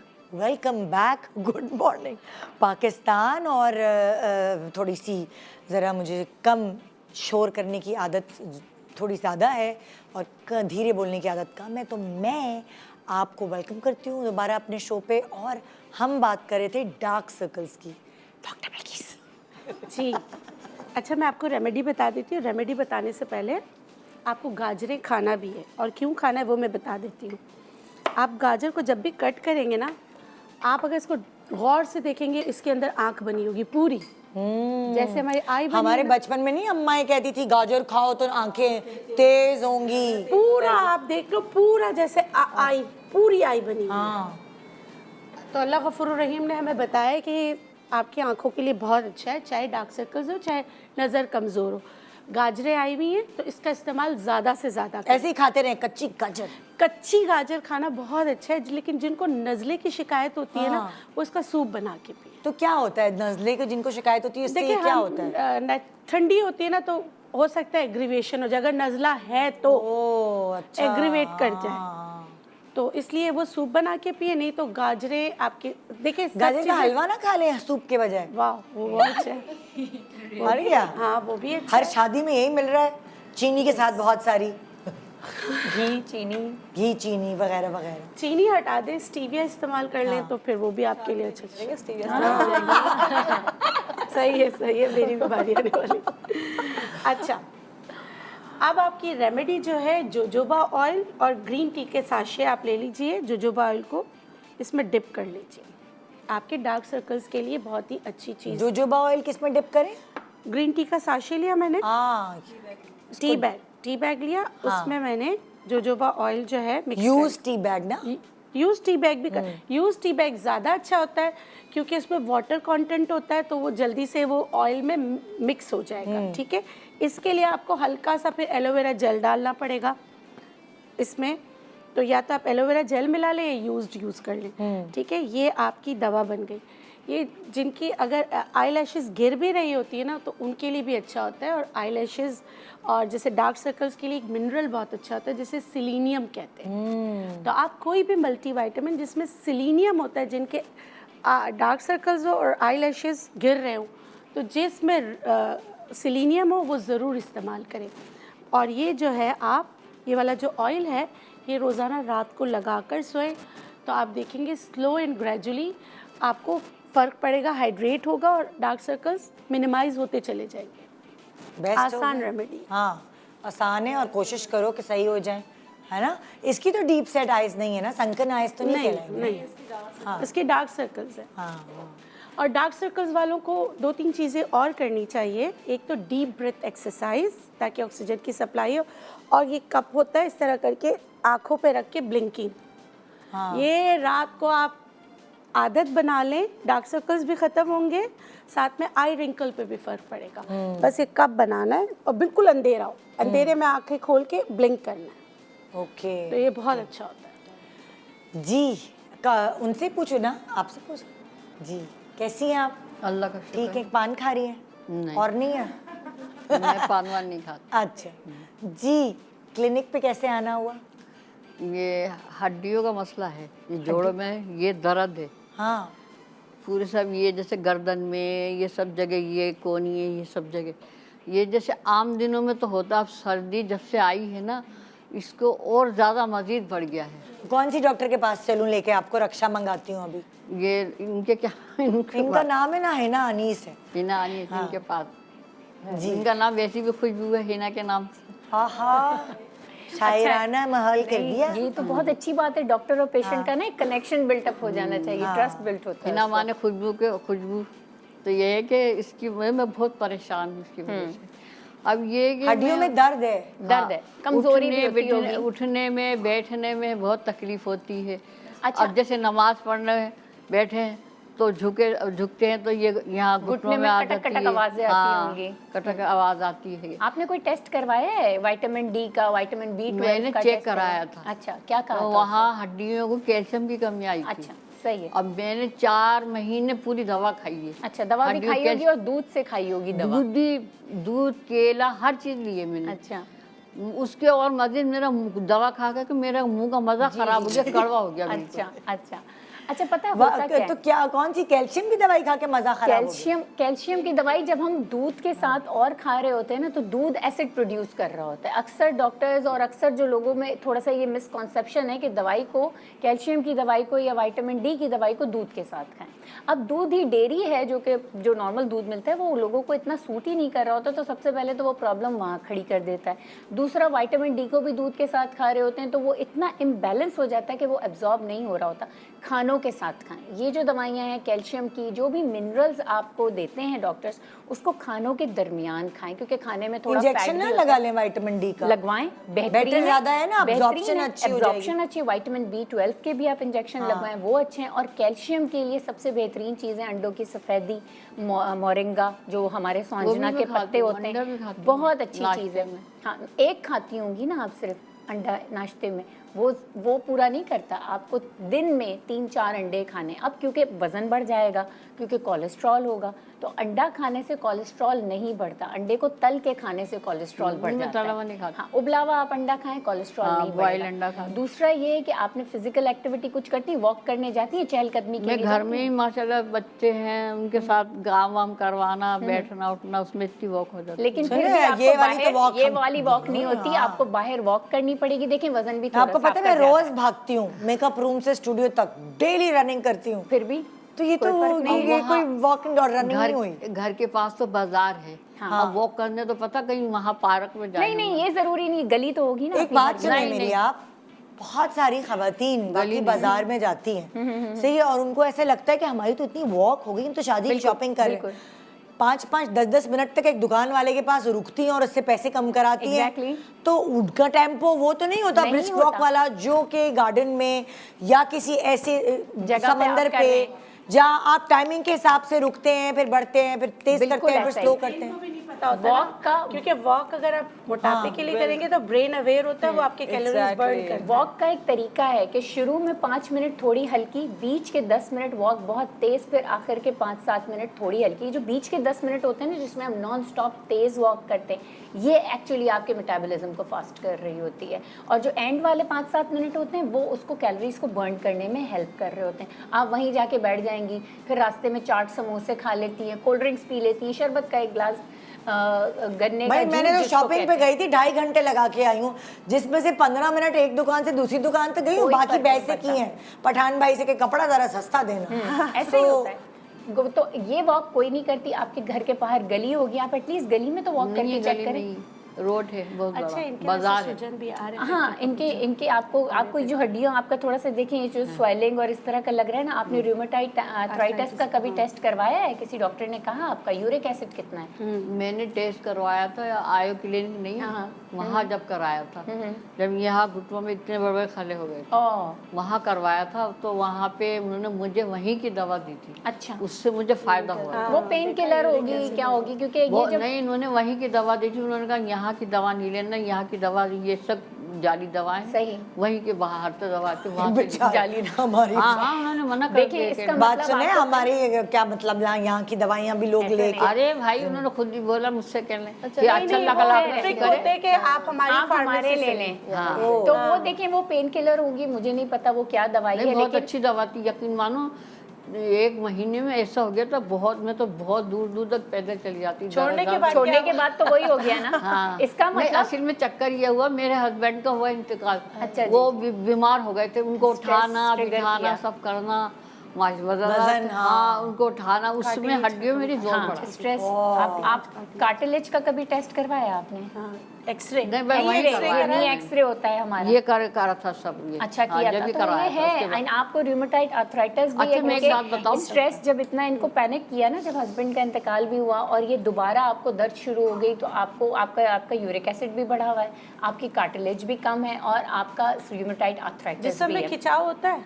नहीं, अभी मैं आपको बताऊं, मेरी भतीजी भी डॉक्टर ही पढ़ रही है और ये उसने मुझे अभी दवा ला के दी है। अभी वो मैंने कैप्सूल खाए, उसने 2 यानी नाश्ते से पहले और 2 खाने से पहले रात को वो खाए, उससे मुझे बहुत फर्क पड़ा। अच्छा, कभी कभार ये होता है कि हम पेन किलर्स वाले कैप्सूल खा रहे होते हैं तो वक्ती तौर पे वो फ़र्क पड़ जाता है, फिर जैसे ही हम छोड़ते हैं तो क्योंकि वो इलाज नहीं होता, वो उस चीज़ को ख़त्म, सिम्टम्स को ख़त्म करने के एक वक्ती तौर पे एक दवा होती है। ठीक है, तो हम दवा नहीं बताते, हम इलाज ऐसा बताते हैं कि आपकी वो जो सिंघाड़े खा सकती हैं अभी? बिल्कुल खा सकती हैं, मैं भी बता रही हूँ। अभी तो मौसम है, सिंघाड़े खाएं, मौसमी हर वो जो कि सफ़ेद चीज़ है आप वो खाएं और हरी चीज़ खाएं।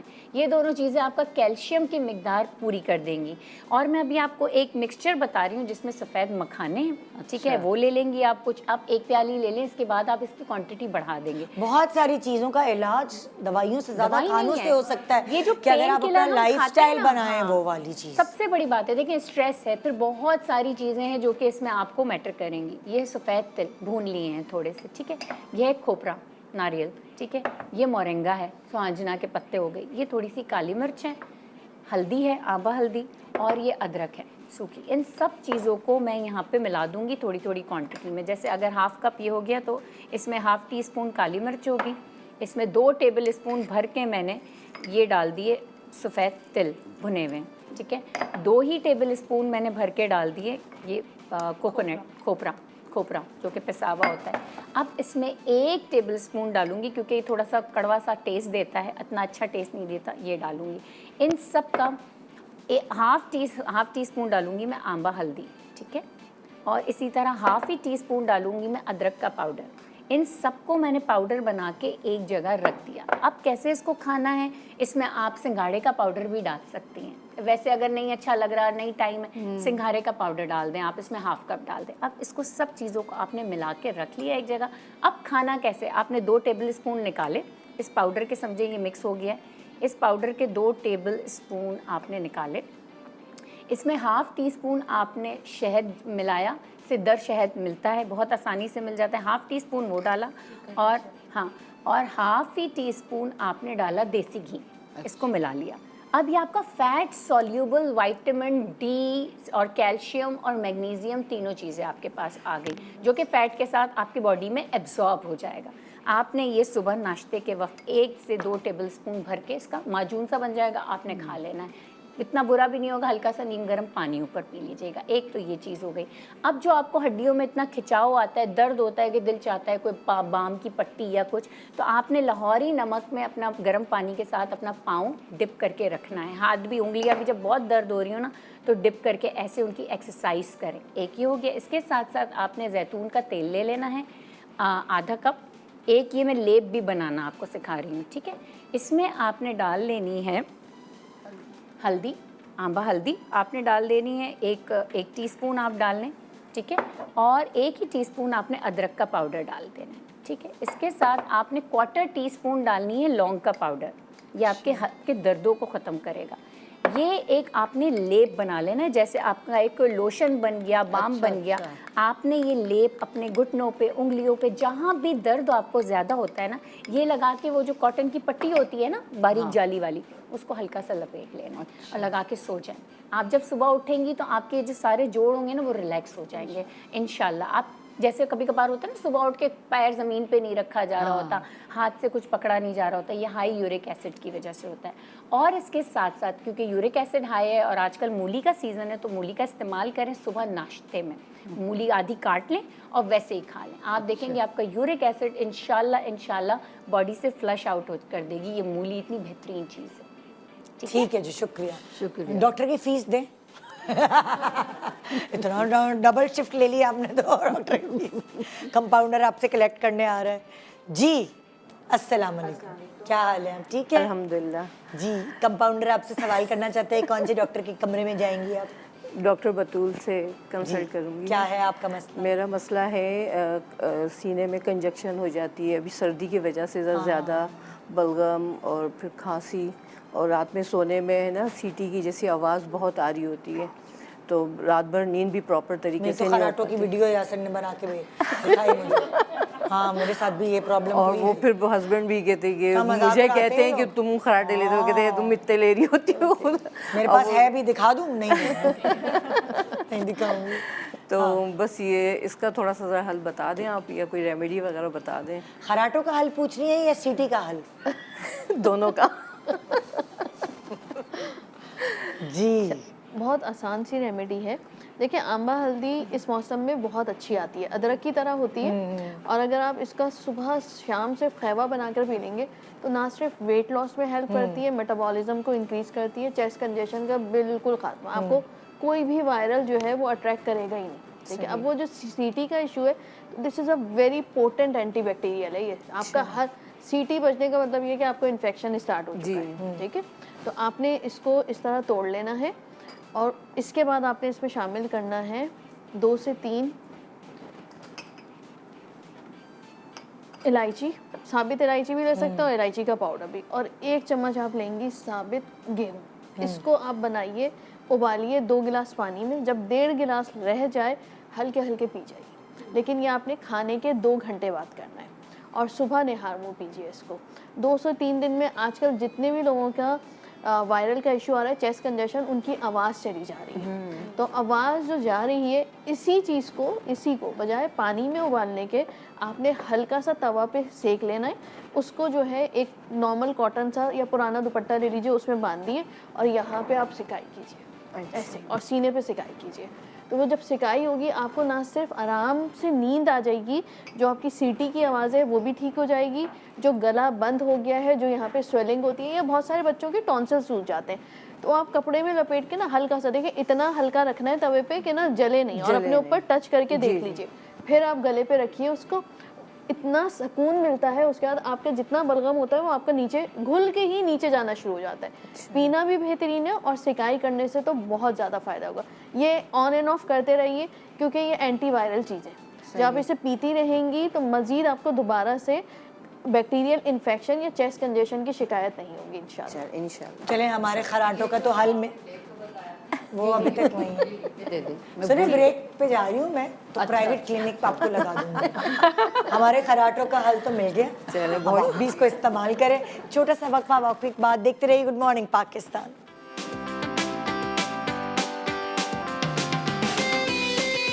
Welcome back, good morning Pakistan. आप देख रहे हैं GMP में 4 मुख्तलिफ क्लिनिक्स अंडर 1 रूफ, और हमारे साथ जो नेक्स्ट पेशेंट है, आइए उनकी तरफ चलते हैं।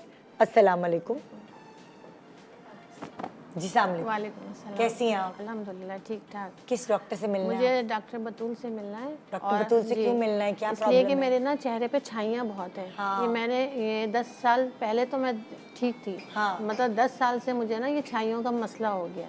मैंने प्राइवेट भी इलाज करवा लिया, मैंने गवर्नमेंट जैसे दूसरे वाले हॉस्पिटल होते हैं वहाँ पर भी करवा लिया, मगर हर डॉक्टर ने ये कहा है कि अब इसका ना इलाज कोई नहीं है। अच्छा, ये जाएंगी नहीं, ये हल्की हो सकती हैं, ये डार्क हो सकती हैं, और जो आपके बॉडी में खुश्की की जो कमी की वजह से भी छाइयाँ होती हैं। खुश्की की कमी? जिसम में खुश्की हो जाती है ना, जैसे पानी कम पिया जाता है तो खुश्क हो जाता है जिसम। अच्छा, तो उस वजह से भी आपकी छाइयाँ हो सकती हैं। सुनिए, क्या ये ऐसा होता है कि जिस्म में? नहीं, खुश्की की वजह से नहीं होता। बेसिकली उनके कहने का मतलब ये होगा, डॉक्टर इन्होंने परसीव थोड़ा सा गलत किया कि खून की कमी है बेसिकली, और उसके बाद इनका पानी का इंटेक भी कम होगा, तो वो ड्राई बॉडी हो रही है। उसकी वजह से झाइयाँ आपको डार्क लगना शुरू हो जाती हैं। सबसे बेसिक जो इनकी यहाँ से जो मैं देख रही हूँ इनको खून की कमी की वजह से झाइयाँ नजर आ रहा है आपको, ठीक है। सिर्फ ये हिस्सा है और सिर्फ ये हिस्सा है, बस यही हिस्सा और होता ये है पाँव क्योंकि जो ये है ना, हिस्सा ऐसा होता है, ये हिस्सा ऐसा होता है कि ये आप ये यूं ही करते हैं ना जी आप किचन में जाती और होंगी तो मेरे पाँव सनब्लॉक पे नहीं बहुत लगाते है, हैं, पाँव की उंगलियों पे ना ऐसी छत्ते और दाग है, बहुत ज्यादा दाग है। हाँ अच्छा, पाँव की उंगलियां कह रही हैं जी, उंगलियां जो ऊपर उंगलियों का पे हिस्सा ऐसा होता है नाखून पे, जैसे हमारा हाँ, हाँ। ऊपर का ये पूरा हिस्सा भरा हुआ है मेरे दोनों पाँव में। ठीक है। अच्छा ये तो हाथों में नहीं है, पाँवों में क्यों? हाँ, ये फिर बेसिकली कोई ना कोई जेनेटिक डिसऑर्डर या फिर जो है हार्मोनल डिसऑर्डर की वजह से होता है, और ड्राइनेस भी है। तो अच्छा, अब ऐसी हो कोई प्रॉब्लम तो हार्मोन्स के डॉक्टर के पास भी जाते हैं क्या टेस्ट कराने? जब आपको जा भी सकते हैं, लेकिन स्किन की अगर कंडीशन है तो आप मोस्टली डर्माटोलॉजिस्ट को ही दिखाएंगे। अच्छा, और डर्माटोलॉजिस्ट फिर आप रूल आउट करेगा। Yes, rule out. अगर वो स्किन की कंडीशन ऐसी होगी जो डर्माटोलॉजिस्ट के उसमें नहीं होगी या इंटरनली कोई ऐसी चीज़ निकलती है तो फिर हम एंडोक्राइनोलॉजिस्ट को रेफर करेंगे। ओके। तो वो इसका प्रॉपर ट्रीटमेंट वो करते हैं। और फिर अगर एंडोक्राइनोलॉजिस्ट भी जो है सारी चीज़ें देख लेते हैं और वो उनकी तरफ से कोई चीज़ नहीं होती है तो फिर जो है वो आप इंटरनिस्ट यानी जनरल फिजिशियन जो स्पेशलिस्ट होते हैं उनके जैसे कोई भी स्किन पे कोई भी चीज आपको नजर आए, सबसे पहले जो आप इंतखाब करेंगे वो डर्मेटोलॉजिस्ट। यस, फिर डर्मेटोलॉजिस्ट के पास जाएंगे और उसको पता लगेगा कि अच्छा ये चीज इस वजह से, क्योंकि हर चीज कनेक्टेड होती है, तो फिर वो ये कहेगा कि ओके आपको ये जो है ना ये फलानी चीज डॉक्टर को दिखानी है या फलाना टेस्ट करा के आप टेस्ट कराएंगे, फिर आप डिसाइड करेंगे। बिल्कुल डिसाइड करेंगे। अब फॉर एग्जांपल इनका जो है ये बेसिकली फ्रैकल्स और मिलाजमा की उसमें नहीं आ रही हैं, क्योंकि फ्रैकल और मिलाजमा कॉमनली आपके फेस पे होते हैं, आपके हाथों पे पैरों पे नहीं होते। अब ये इनकी कोई अंदर से जनरल सिस्टमिक डिजीज कहते हैं इसको, कोई ना कोई डिजीज है जो ये प्रोसेस करा रही है। तो अब आप इनसे सवाल करेंगे कि तुम्हारी अम्मी या अब्बू या सारी चीजें, और फिर सारे टेस्ट हम करवाएंगे। अगर उन टेस्ट में कोई ऐसी चीज आती है, हो सकता है किडनी का कोई इशू हो, किडनी के ऊपर जो है वो एक ऑर्गन होता है एड्रिनल ग्लैंड कहते हैं उसका कोई इशू हो, तो वो चीज़ अगर मेरे उसमें नहीं आएगी यानी मेरे पास उसकी कोई मेडिसिन नहीं है तो फिर मैं इनको एंडोक्राइनोलॉजिस्ट को रेफर करूँगी कि भाई आपको इनको दिखाना ज़रूरी है ताकि आपका सॉर्ट आउट हो सके कि उसमें क्या इशू आ रहा है। ठीक है, तो ये आपको वैसे यहाँ से मुझे लग रहा है कि आपको जो है वो खून की कमी है, तो आपने फॉलिक एसिड का इस्तेमाल बहुत अच्छा करना है, विटामिन B12, विटामिन D का इस्तेमाल। आप मैरिड है? जी। और बच्चों के बाद आपको ये इशू है? जी, बच्चों के बाद हुआ, तो आपका बेसिकली खून ही कम है। ठीक है, और आप क्योंकि आप कोई ऐसा काम करती हैं जिसमें सर्फ वगैरह में पैर देती हैं आप? हाँ, काम तो है ना, बाग लोग घर का तो काम पोछा लगाते हैं, तो उस वजह से भी वहाँ पे जो है प्रॉब्लम होती है कि झाइयों पड़ती हैं। हाँ ठीक है। अच्छा, ये बहुत आसान सी मैं आपको एक रेमेडी बता रही हूँ और इसको आप यूज़ करेंगी, हाथ पैरों पे भी लगाइए, फेस पे भी लगाइए, लगाकर आपने इसे छोड़ देना है 2 घंटे के लिए और फिर वॉश कर लेना है। ठीक है, हम सबसे पहले लेंगे मुलेठी पाउडर 1 चम्मच, हुस्ने यूसुफ 1 चम्मच और अल्फाल्फा 1 चम्मच। ठीक है, अब ये हमने सारी चीज़ें मिक्स कर ली, इसको आप मिक्स कर लीजिए ग्लिसरीन के साथ। ये बहुत पोटेंट क्रीम बन रही है। क्या चीज़ मिक्स की है? अल्फाल्फा। अल्फाल्फा क्या? लूसन। क्या? लूसन बकरे जो खाते हैं ना, लूसन नहीं होती ग्रीन कलर की जो घास होती है, सबसे बेहतरीन ताकत। घास पिसी हुई घास ड्राई, वो सब्जी है। सब्जी। हाँ, सब्जी है। कहाँ उगी जाती है? कहाँ? हर जगह, कराची में भी, हर जगह बहुत इजीली अवेलेबल। लूसन जानवर इंग्लिश में है कि उर्दू में? अल्फाल्फा इंग्लिश में। अल्फाल्फा इंग्लिश में। ओह, क्या चीज़ है? Very potent herb. और ये जो है ना, अल्लाह ताला ने इस हर्ब को ऐसे बनाया जिस ज़मीन पे नमक हो ना वहाँ उगा दो, वो नमक ख़त्म कर देगा। और ना जानवरों को भी ताकत के लिए ही दिया जाता है, हॉर्स को दिया जाता है और इंसान भी खाते हैं और इससे दवा बनती है अल्फाल्फा, ताकत के लिए। अच्छा, आयरन मिनरल्स की कमी दूर करता है। ये देखें, आपने इस तरह हल्के हाथ से मसाज करना है। ठीक है, और 20 मिनट्स आपने हल्के हल्के हाथ से मसाज कीजिए। पानी का स्प्रे कर सकती हैं आप पैरों पे भी। पैरों की तो आपकी बहुत जल्दी इंशाल्लाह ख़त्म हो जाएगी अगर आपको कोई इंटरनल इशू नहीं है। पैरों की बहुत तेज़ी से जो झाइयाँ होती हैं अगर खून की कमी से हुई हैं तो वो ठीक हो जाएंगी। और चेहरे की टेक्स टाइम आपको हर दिन रोज़ाना 2 घंटे के लिए लगाना है। 1 हफ्ते में जाकर आप उसमें विजिबल डिफरेंस देखेंगी, लेकिन आपका ब्लड हीमोग्लोबिन लेवल 12 तक पहुंचाना ज़रूरी है। हरी सब्जियों का इस्तेमाल कीजिए, केले खाइए, सेब खाइए, निहार मुँह सेब खाने की आदत डालिए। अगर आप निहार मुँह सेब खा रही होती तो आप आज यहाँ नहीं होती। ठीक है, an apple a day keep doctor away, ठीक है, ये सही बात है। तो इससे इंशाल्लाह ये आप लगाती रहेंगी, ये देखेंगे बिल्कुल चिपक गया। मैं तो रोज एप्पल खाती हूँ, लेकिन आप लोगों से हफ्ते में एक बार तो मिलती हूँ। मिलती हूँ, और क्या। जी, नेक्स्ट पेशेंट प्लीज। क्या हो गया? बीपी का मसला है। किसका? बीपी का। अभी भी चढ़ा हुआ है बीपी? जी अभी भी हाई लग रहा है। हाँ 4 साल से ही प्रॉब्लम है। कब कब चढ़ता है? जब बहू सामने आती है? नहीं बहू के सामने नहीं, बस चढ़ता रहता है। हाँ, गुस्सा आ जाता है। 4 साल से ये प्रॉब्लम है, बहुत से डॉक्टरों को दिखाया। बच्चे की शादी 4 साल पहले की है? नहीं मजाक कर रही हूँ, कंपाउंडर मजाकिया है बड़ा। तो आपको बीपी का पूछना है, हाई है, लो है, क्या है? कौन से डॉक्टर के पास चलूँ आपको लेके?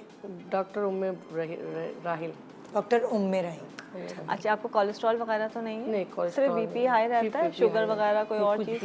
किसी चीज़ की दवा तो नहीं खाती है? बीपी की बस दवा लेते हैं। बस बीपी की दवा खाती है, ठीक है। अच्छा, वॉक वगैरह करती हैं?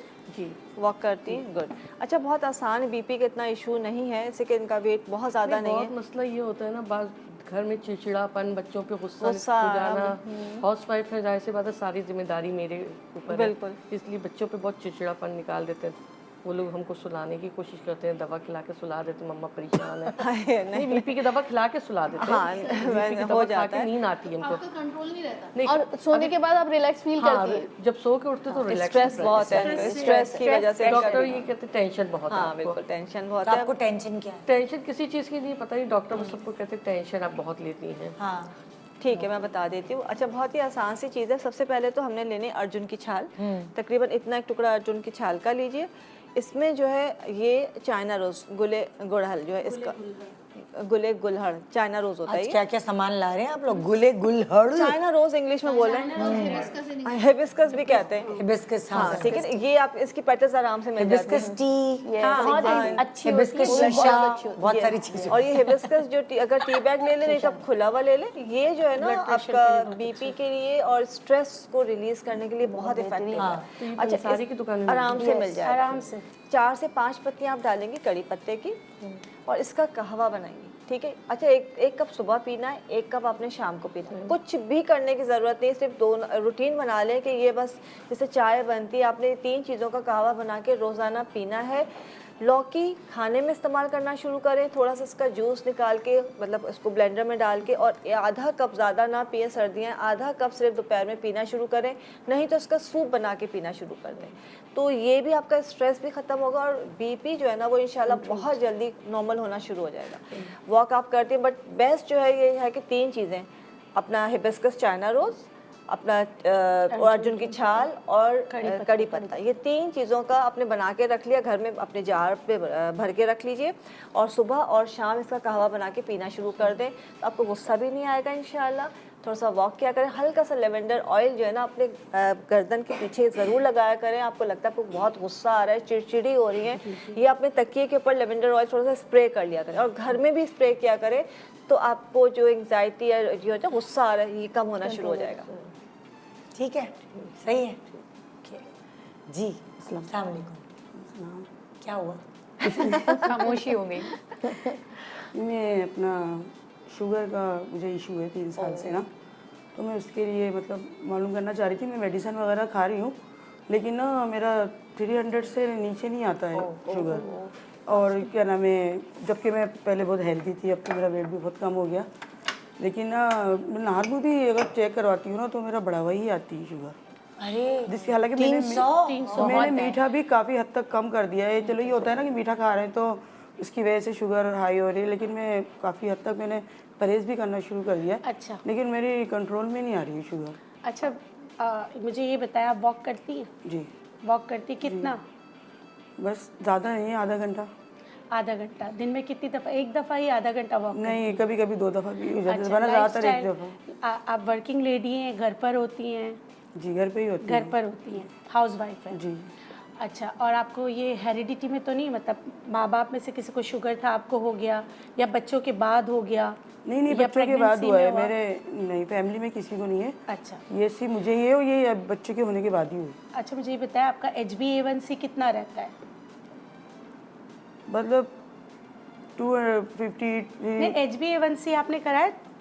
3 क्या महीने होता है ये? टेस्ट 3 महीने का शुगर का टेस्ट होता है, वो लाजमी कराएं। अच्छा। देखिए आपका पेनक्रियाज तो बीटा सेल्स डिस्ट्रॉय हो गए ना, तो ऐसा नहीं कि आप शुगर इतनी हाई रहती है किडनी चली जाए, किडनी पे बहुत ज़्यादा प्रेशर होता है, तो आपको अपनी किडनी को भी संभालना है और आपको अपना लाइफस्टाइल बिल्कुल चेंज करना है। सबसे पहले आप ये समझे कि आज ही आपकी न्यू बर्थ हुआ है कि आपने क्या जो चीज़ें खाती हैं, जो मैं बता रही हूँ इस तरह आप अपनी लाइफस्टाइल को मॉडिफाई करें।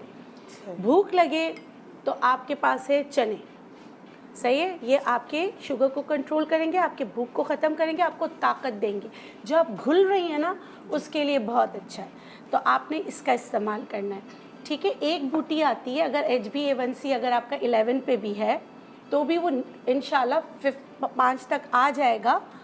तो उसके लिए आपने क्या करना है, एक सिंगल बूटी आती है चराइता। चराइता ना सिर्फ आपके शुगर को कंट्रोल करेगी बल्कि आपके ब्रेन के लिए इन्फेक्शन शुगर की वजह से जो हो जाते हैं उनको भी कंट्रोल करेगी। चराइता आपने इस्तेमाल कैसे करना है, विथ मील्स, यानी कि खानों के साथ सिर्फ उसका कहवा बना लें या पाउडर बना के चुटकी देखें 1 ग्राम से भी कम है, इसकी ज़्यादती नहीं कीजिएगा, 1 ग्राम से भी कम आपने करना है। और खानों के साथ आपने जो आप मिसाल के तौर पे मैंने एक ग्लास रखा है, खानों के बीच में जो आप पानी पिएंगी, आधा ग्लास पानी में चंद कतरे एप्पल साइडर विनेगर के डालेंगी, चंद कतरे, 3, 4, 5 कतरे आपने डाल लिए। जो आप खानों के दौरान घूंट पानी पिएंगी तो ये वाला पानी पिएंगी। और वॉक आपने लाजमी करना है, कड़ी पत्तों का इस्तेमाल करना है, गंदम छोड़ दें। एक गंदम की जो रोटी है उसमें तकरीबन 2 चम्मच चीनी होते हैं, और अगर आप 4 रोटी खाती हैं तो आप 4 चम्मच चीनी बगैर शुगर के आपके कंज्यूम कर रही हैं। अब हर कोई गंदम नहीं छोड़ सकता, हम इब्ने आदम है, तो आप उसको कैसे यूज़ करेंगे। आप पहले जो है ना होल ग्रेन आटा जो है उसको मतलब कि गूंद लेंगी और फ्रिज में रख लेंगी, 24 घंटे बाद निकाल के उसकी रोटी लेंगी तो आप खा सकती हैं खमीरी रोटी, नहीं तो बासी करके उसको खाएं, नहीं तो आजकल बाजरा आया हुआ है, बाजरे की रोटी शुगर पेशेंट के लिए बहुत अच्छी होती है, उनको ताकत देती है। देखिए आपने स्ट्रेस, एंजाइटी, टेंशन, डिप्रेशन, इससे भी आपका शुगर बढ़ेगा। सही है, कुछ लोग कहते हैं हम खाना नहीं खाते, हम वॉक करते, हम सब कुछ करते, मगर वो अपना कॉर्टिसोल लेवल इतना बढ़ा देते हैं कि शुगर कंट्रोल नहीं हो रही होती है। तो आपको अपना लाइफस्टाइल बदलना है, अपनी आदत बदलनी है, स्विचिंग टेक्निक करनी है, गुस्सा आए खड़ी हो जाएं, पानी पिएं, जगह छोड़ दें, डार्क कलर्स नहीं पहनेंगी, लाइट कलर पहनेंगी। आपके लिए कलर थेरेपी में भी पर्पल कलर बहुत अच्छा है, ब्लू कलर बहुत अच्छा है, वाइट कलर बहुत अच्छा है, जो आपको प्लेजर दे वो अच्छा है। और पानी में छप छप करना बहुत अच्छा है। पानी में छप छप, हाँ, डिटॉक्स करने बॉडी को। छप छप कैसे, बारिश का पानी हो या क्या? आपके जितने आपकी बॉडी में टॉक्सिन्स हैं वो आपके सारे पैर के तलवे के नंगे पैर कर रही है, जैसे मायरा खान ने हमसफर में किया था, छप छप छप वैसे ही। आपने क्या करना है, टब लेना है, उसमें आपने गुलाब की पत्तियां डालनी है, क्योंकि गुलाब को देख के ना आपका स्ट्रेस खत्म होता है। और उसमें आप अपने पाँव, जैसे बच्चे खेलते हैं ना, आपका मी टाइम होना चाहिए दिन में 2 बार। मी टाइम पानी में कूदने से होगा? बिल्कुल करना है इनको, कुछ भी करें, क्योंकि इनका शुगर कंट्रोल नहीं हो रहा है। तो फिर इस तरह इनको ना ऑल्टरनेटिव थेरेपीज बता फवाद खान है, इमेजिन कर ले, नहीं है तो नहीं, अपने मियाँ को ही समझ ले, हमारे लिए तो वही है भाई, और मियाँ ही हमारे फवाद खान होते हैं। देखिए ऐसे ही बोलना पड़ता है। और मेथी दाना, कलौंजी, दालचीनी, जितना बोलेंगे उतना हो भी जाएगा। ये भी है एक्सेप्टेंस थेरेपी। मेथी दाना, दालचीनी, कलौंजी, ठीक है, इसको पीस के पाउडर बना के रख ले हम वजन। ये आपका हाजम चूरन है, खाना खाया उसके बाद चुटकी खा लिया, तो आपको इससे इंशाल्लाह बहुत फ़र्क पड़ेगा। और सेब आपके लिए अच्छा है, आधा सेब आप खा सकती हैं। आप अमृत फल जिसे अमरूद कहते हैं वो खा सकती हैं, स्ट्रॉबेरी खा सकती हैं। केले की तरफ आपने देखना भी नहीं है, चीकू की तरफ देखना भी नहीं है, मतलब फल में भी। और चुकंदर आपने नहीं खाना, ठीक है, ये सारी चीज़ें आपको, आलू भी आपने नहीं खाना। एक छोटा सा ब्रेक ले रहे हैं, ब्रेक के बाद वापस आते हैं और क्लिनिक में बाकी मरीजों को देखते हैं। Good morning Pakistan.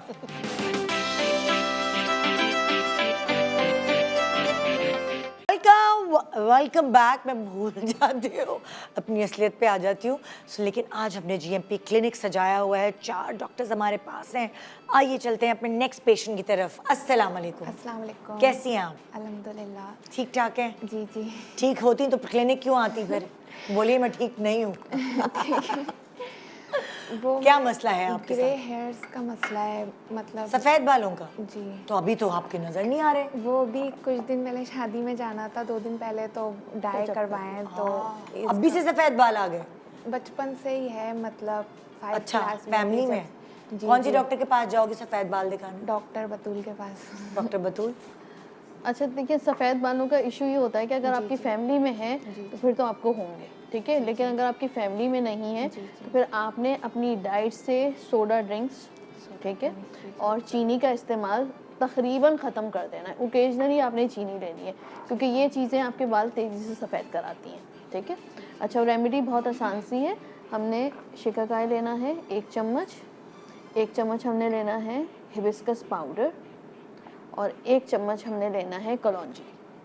इन सब को मिक्स करके आपने आधे पानी और आधे जैतून के तेल में पका लेना है, ठीक है। इसको तकरीबन आपने 10 मिनट तक के आपने पकाया, चूल्हे पे चढ़ाइए। जब इसमें झाग बनना शुरू हो जाएगा तो आपने ढकना ढक देना है और चूल्हा बंद कर देना है। जब ये ठंडा हो जाए इसको छान लीजिए और अपनी जड़ों में लगाइए। इसके अलावा इसके साथ आप एक और चीज़ मिक्सर से, आजकल जो है सिंघाड़े आए हुए हैं, तो जो सिंघाड़े के छिलके होते हैं उसका भी पाउडर मिल जाता है, आप इसमें वो भी ऐड कर सकती हैं। तो उससे बहुत तेज़ी से बाल काले होते हैं। तो आपका बाल सफ़ेद जो है वो काला नहीं होगा बेसिकली, ये सिर्फ आपकी हेयर साइकिल तेज़ करते हैं, ठीक है। जो आपका सफ़ेद बाल है वो फॉलिंग फेज में तेज़ी से जाएगा और पीछे से मज़ीद बाल आपके सफ़ेद नहीं होंगे। तो आपने सिर्फ हेयर साइकिल तेज़ करनी है, बाल भी आपके अच्छे होंगे, घने होंगे, और आपका सफ़ेद बाल तेज़ी से गिर जाएगा, क्योंकि सफ़ेद बाल जो है वो 6 से 8 हफ्ते लेता है गिरने के लिए, एक सफ़ेद बाल। तो ये इससे आपके मज़ीद जो है सफ़ेद बाल होना रुक जाएंगे। दूसरा, फॉलिक एसिड का इस्तेमाल बहुत अच्छा कीजिए, हरी सब्जियां ज़रूर खाया करो। अच्छा, एक बहुत इंपॉर्टेंट सवाल है, जिनके हैं सफ़ेद बाल और जेनेटिक हैं या किसी नज़ले वज़ले की वजह से भी मैंने सुना है हो जाते हैं, तो क्या उनको डाई करना चाहिए या नहीं? क्या डाई करने से क्या और बढ़ जाते हैं? क्या मिथ है, हमें नहीं समझ आता। बढ़ जाते हैं, डाई करने से बढ़ जाते हैं। यस। कैसे बढ़ जाते हैं? इसकी लॉजिक क्या है? क्योंकि डाई लगा सफ़ेद बालों पे, उसका कवर वो हो गया। अमोनिया और हाइड्रोजन पेरोक्साइड। देखिए, अगर आपके 4 बाल हैं, जैसे ये कह रही है, मैं लड़कियों को यही एडवाइस देती हूँ कि भाई वो 4 बार पकड़ के सिर्फ यूँ डाई कर लो। अब इट लुक्स ऑड, लगता तो है, ठीक है। अब वो आपने सिर्फ, तो वो 4 बाल ही जो है हाइड्रोजन और अमोनिया से कांटेक्ट में आ रहे हैं। लेकिन अगर आपका काला बाल भी कांटेक्ट में आ रहा है, अल्टीमेटली उसका भी मेलानिन खत्म हो रहा है, ठीक है। तो वो अमोनिया और हाइड्रोजन पेरोक्साइड, क्योंकि आप तो कलर इंड्यूस कर रहे हैं ना, उसमें एक पिगमेंट डला हुआ है, वो आपके सफ़ेद बाल पे चढ़ रहा है। लेकिन वो जो हाइड्रोजन और अमोनिया उसको चढ़ा रहा है, वो अगर आपके नॉर्मल काले बालों पे लग रहा है तो वो उसको स्ट्रिप ऑफ कर रहा है, मेलानिन को निकाल रहा है। तो अल्टीमेटली आपका काला बाल भी वक्त के साथ साथ 6 हफ्ते से लेकर 3 महीने में पूरा सारी सफ़ेद हो जाता है डाई करने वालों का। अच्छा, कोई ऐसी खास उम्र है जिसमें उसके बाद डरे ना कि अच्छा जी अब तो होना ही होते हैं? जेनेटिकली बेसिकली 13 ईयर से अगर आपकी फैमिली में है तो वो 13 साल के बाद दिखने शुरू हो जाते हैं। नहीं, फॉर एग्जांपल 40, 50, 60, बहुत सारी, मेरी mother in law I think she was 60 और उनके सफ़ेद बाल हम लोग ढूंढ रहे होते थे किधर है। तो जेनेटिकली उनके स्ट्रॉन्ग होंगे ना, उनमें सफ़ेद बाल होते ही नहीं होंगे। लेकिन आजकल जो बच्चों का लाइफ स्टाइल है, नींद की कमी, जिंक का इस्तेमाल नहीं है, मछली बच्चे खाना पसंद नहीं करते, उसकी वजह से क्या होता है, साइकिल आपकी फास्ट हो जाती है। अगर एक सफ़ेद बाल निकला उसके बाद तो फिर आप समझ लें आपकी लाइन लग जाएगी। अगर 40 या 50 की बात हो तो उसमें घबराने की जरूरत उसमें घबराने तो इट्स अ नॉर्मल प्रोसेस। 30 में भी नहीं घबराना, 30 इयर्स में भी नहीं घबराना चाहिए आजकल तो। इसी के वो इट्स अ नेचुरल प्रोसेस। आपकी बॉडी का मेलानिन जो है बालों का वो कम होना शुरू हो जाता है। दूसरा, आपकी डाइट फैक्टर्स ऐसे नहीं होते जो मजीद आपको मेलानिन प्रोवाइड कर रहे हो, जो आपके बालों को रंग दे रहा है। तो इस वजह से वो तो स्लो प्रोसेस, 30-40 तो बहुत आइडियल है अगर आपको एक बाल सफ़ेद बाल निकल रहा है, वो तो आजकल। लेकिन अब जो जनरेशन है उसमें तो बहुत एहतियात, क्योंकि आजकल तो मैं देख रही हूँ 7 साल, 8 साल, 9 साल पूरे बच्चे भरे हुए आते हैं सर के साथ, और उनको परेशानी भी कोई नहीं है। अमेजिंग बात ये, उनको कोई बच्चों को क्या, इतने छोटे बच्चों को क्या पता कि क्या है, क्या नहीं, लेकिन नहीं, वो तो कैसे भी कपड़े पहन लेते, कैसे भी बाल बना लेते। नहीं, लेकिन आजकल के बच्चों को बहुत अवेयरनेस है। मेरा बच्चा तो बहुत रफ टफ है भाई। अच्छी बात है, तो थैले पहना दो बस। तो मछली का बेटा इस्तेमाल अच्छा करो, हर वो चीज़ जिसमें जिंक मौजूद हो आपने खानी है, ठीक है? ठीक है जी। पेशेंट नंबर 2 सामने। अच्छा, मेरा मसला जो है फेशियल ग्लो का है। मेरे फेस पे ग्लो नहीं है। मेकअप कर लो तो थोड़ा बहुत ग्लो से तो कवर हो जाता है, लेकिन चाहती हो कि तुम हर वक्त ग्लो में रहूं, दोपहर शाम मेकअप भी ग्लो में रहूं, ग्लो में जी, चमकता रहे, मैजिक चमकता रहे जी, बिल्कुल। क्यों भाई, तुम शादी में आई हो क्या? हम तो नहीं चमकते हर टाइम। शादी भी रहे गोला ग्लो। अच्छा जी, तो उसके लिए मैं किसके पास जाएंगे? डॉक्टर हिना से बात। अच्छा, अभी चाह रही हैं आपकी जैसी ग्लो है? देखिए, आ तो सकती है बिल्कुल। ग्लो। अच्छा मुझे बताओ क्या खाएं? ऐसे कुछ खाने पीने से आती होगी ना ग्लो। यही अभी कहते हैं खाया पिया अच्छा हो तो नजर आता है, वो आपकी बॉडी पे नजर आता है। आप कोलेजन वाली जितनी चीजें, जैसे अभी हम शुरू में ही अपने प्रोग्राम में बात कर रहे थे, आप यखनी रोज पिया करें, आप कोकोनट पाउडर खाया करें, वॉलनट्स खाया करें, इसके साथ सफेद तिल चबा के खाया करें, फ्लैक्स सीड्स जो होती हैं अलसी के बीज, इसको भी चबा के खाया करें, तो अंदर से आपके अंदर ना एसेंशियल ऑयल अंदर ही आपकी बॉडी डेवलप करेगी। अच्छे गुड फैट्स होंगे तो स्किन पे तो नज़र आएंगे ही आएंगे। शुगर का इस्तेमाल कम से कम करें। जो चीनी है ये झाइयाँ पैदा करती है, स्किन का ग्लो कम कर देती है, ख़त्म कर देती है, आहिस्ता आहिस्ता एजिंग की तरफ लेके जाती है। तो जब हम एजिंग की तरफ जाते हैं तो रिंकल्स आती हैं, स्किन ड्राई होती है। पानी ज़्यादा पिए, थोड़ा सा नीम गर्म पानी पिए, आजकल तो वेदर भी इतना अच्छा है। नीम गर्म पानी आपके मसल्स को हाइड्रेट करता है। जब मसल्स हाइड्रेट होंगी तो स्किन अल्टीमेटली ग्लो देगी आपको। अंदर से सूखापन हो रहा होगा तो आप बताएं स्किन कैसे ग्लो देगी। इसके साथ साथ एक छोटी सी रेमेडी है, सर्दी हो या गर्मी, रात को सोते हुए अपनी नाक में 2 से 4 कतरे आप या तो जैतून के तेल के या ऑलिव ऑयल के कुछ भी डाल के सोएं। आप ये देखेंगे कि आपकी स्किन है ना अंदर से ग्लो करेगी, आप डिटॉक्स होती जाएंगी आहिस्ता आहिस्ता। इसके साथ साथ अब मैं आपको एक छोटी सी रेमेडी बताती हूँ, या बना के स्प्रे बॉटल में रख लें अपने साथ। रात को और सुबह में दोनों दफ़ा आपने जब भी फेस वॉश करना है आपने इसको लगाना है। ये टोनर की तरह हल्का सा आपके अंदर स्किन में एब्सॉर्ब हो जाएगी, फिर छोड़ देना है। आप बाहर जा रही हैं, किचन में जा रही हैं तो थोड़ा सा सन ब्लॉक इसके ऊपर ज़रूर लगाएं। और रात को तो आप इसके 2-3 स्प्रे, यानी एक दफ़ा स्प्रे अंदर चला गया, खुश्क हो गया, फिर दोबारा स्प्रे करें और सो जाएं। रात को सोते हुए आपने नारियल के तेल से अपना सारा मेकअप रिमूव करना है। थोड़ा सा कोकोनट ऑयल आपने हथेली में लेना है, इसको ऐसे, ठीक है ना, और इससे मसाज करना है। मसाज करने के बाद आपने टिश्यू से अपने फेस को पूरा साफ़ कर लेना है। जितना ऑयल था वो अंदर चला गया, एक्सेस ऑयल आपने ऊपर से साफ़ कर लिया। अब मैं आपको एक टोनर, एक स्प्रे बनाना बता रही हूँ। फ्लैक्स सीड्स आपने अलसी के बीज जिसका जिक्र किया उसको पका लेना है, और उसका ये 2 चम्मच टाइप का पतला वाला जेल है। इसको बहुत नहीं पका के थिक जेल नहीं करना, हम मास्क नहीं बना रहे, हम इसका एक टोनर टाइप का स्प्रे बना रहे हैं जिसको हम ग्लो स्प्रे कहते हैं, ठीक है। ये 2 चम्मच जितना मैंने ले लिया, छान लीजिएगा अच्छी तरीके से। इसमें डाला rose hip oil. Rose hip oil बहुत अच्छा है, उसमें आपकी स्किन को ग्लो देने वाले वो एंजाइम्स मौजूद होते हैं जो कि स्किन की डीप लाइंस को भी फिल करते हैं और स्किन को टाइट करते हैं, और विटामिन सी भी होता है, तो ये बहुत अच्छा होता है। अब मैंने ये डाल दिया 1 टीस्पून रोज़ हिप ऑयल। इसके साथ साथ मैंने ये डाली 1 विटामिन ई की कैप्सूल, ताकि विटामिन सी और ई का जो कॉम्बिनेशन है ना, ये स्किन को एक नेचुरल ग्लो देता है, ठीक है। ये कट गया देखा, कट जा बोला, कट गया। सुने, ये डॉक्टर पूरा दिन नहीं है हमारे पास, डॉक्टर हो गया। आपको अपने क्लिनिक पे ऐसे लग रहा है घर में किचन में है। 1 टीस्पून डाल दिया, चलें जल्दी से बता रही हूँ। ये इसमें डाल दिया लेमन जूस, ठीक है। अब ये सारा एक मिक्सचर बन गया हमारे पास। अब हमने इसको स्प्रे बॉटल, ये मेरे सामने पड़ी हुई है, ऐसे आपने इसको, ये मिक्सचर बन गया। जल्दी से अब आपको कर कुछ नहीं करना है। स्प्रे बॉटल जैसे मैंने बताई आपको, सुबह शाम इसको 2 दफ़ा 3 दफ़ा आप स्प्रे करें। मेकअप करने से पहले स्प्रे करें। ये बता दें इंग्रेडिएंट्स क्या हैं जल्दी मुझे। इंग्रेडिएंट्स बहुत इजी हैं। इसमें 2 टेबल स्पून मैंने डाला फ्लैक्स सीड्स उबाल के, उसका पानी 1 टीस्पून डाली मैंने इसमें लेमन जूस, 1 टैबलेट डाली विटामिन ई की, और 1 ही टीस्पून डाला मैंने rose hip oil. Okay, thank you so much. तो क्लिनिक का दरवाज़ा हम ताला लगा रहे हैं ताकि ये लोग अपनी अपनी क्लिनिक्स पे जा सके, तो जिसको जो जो काम है वो वहीं जाके पूछेगा। गुड मॉर्निंग पाकिस्तान एंड खुदाफिज, अपना बहुत ख्याल रखिएगा, और हमेशा मैं आपको यही दुआ दूंगी कि क्लिनिक्स का रुख ना करें आप। Good morning. Experience the excitement live. Catch every thrilling moment of PSL 9 exclusively on A Sports.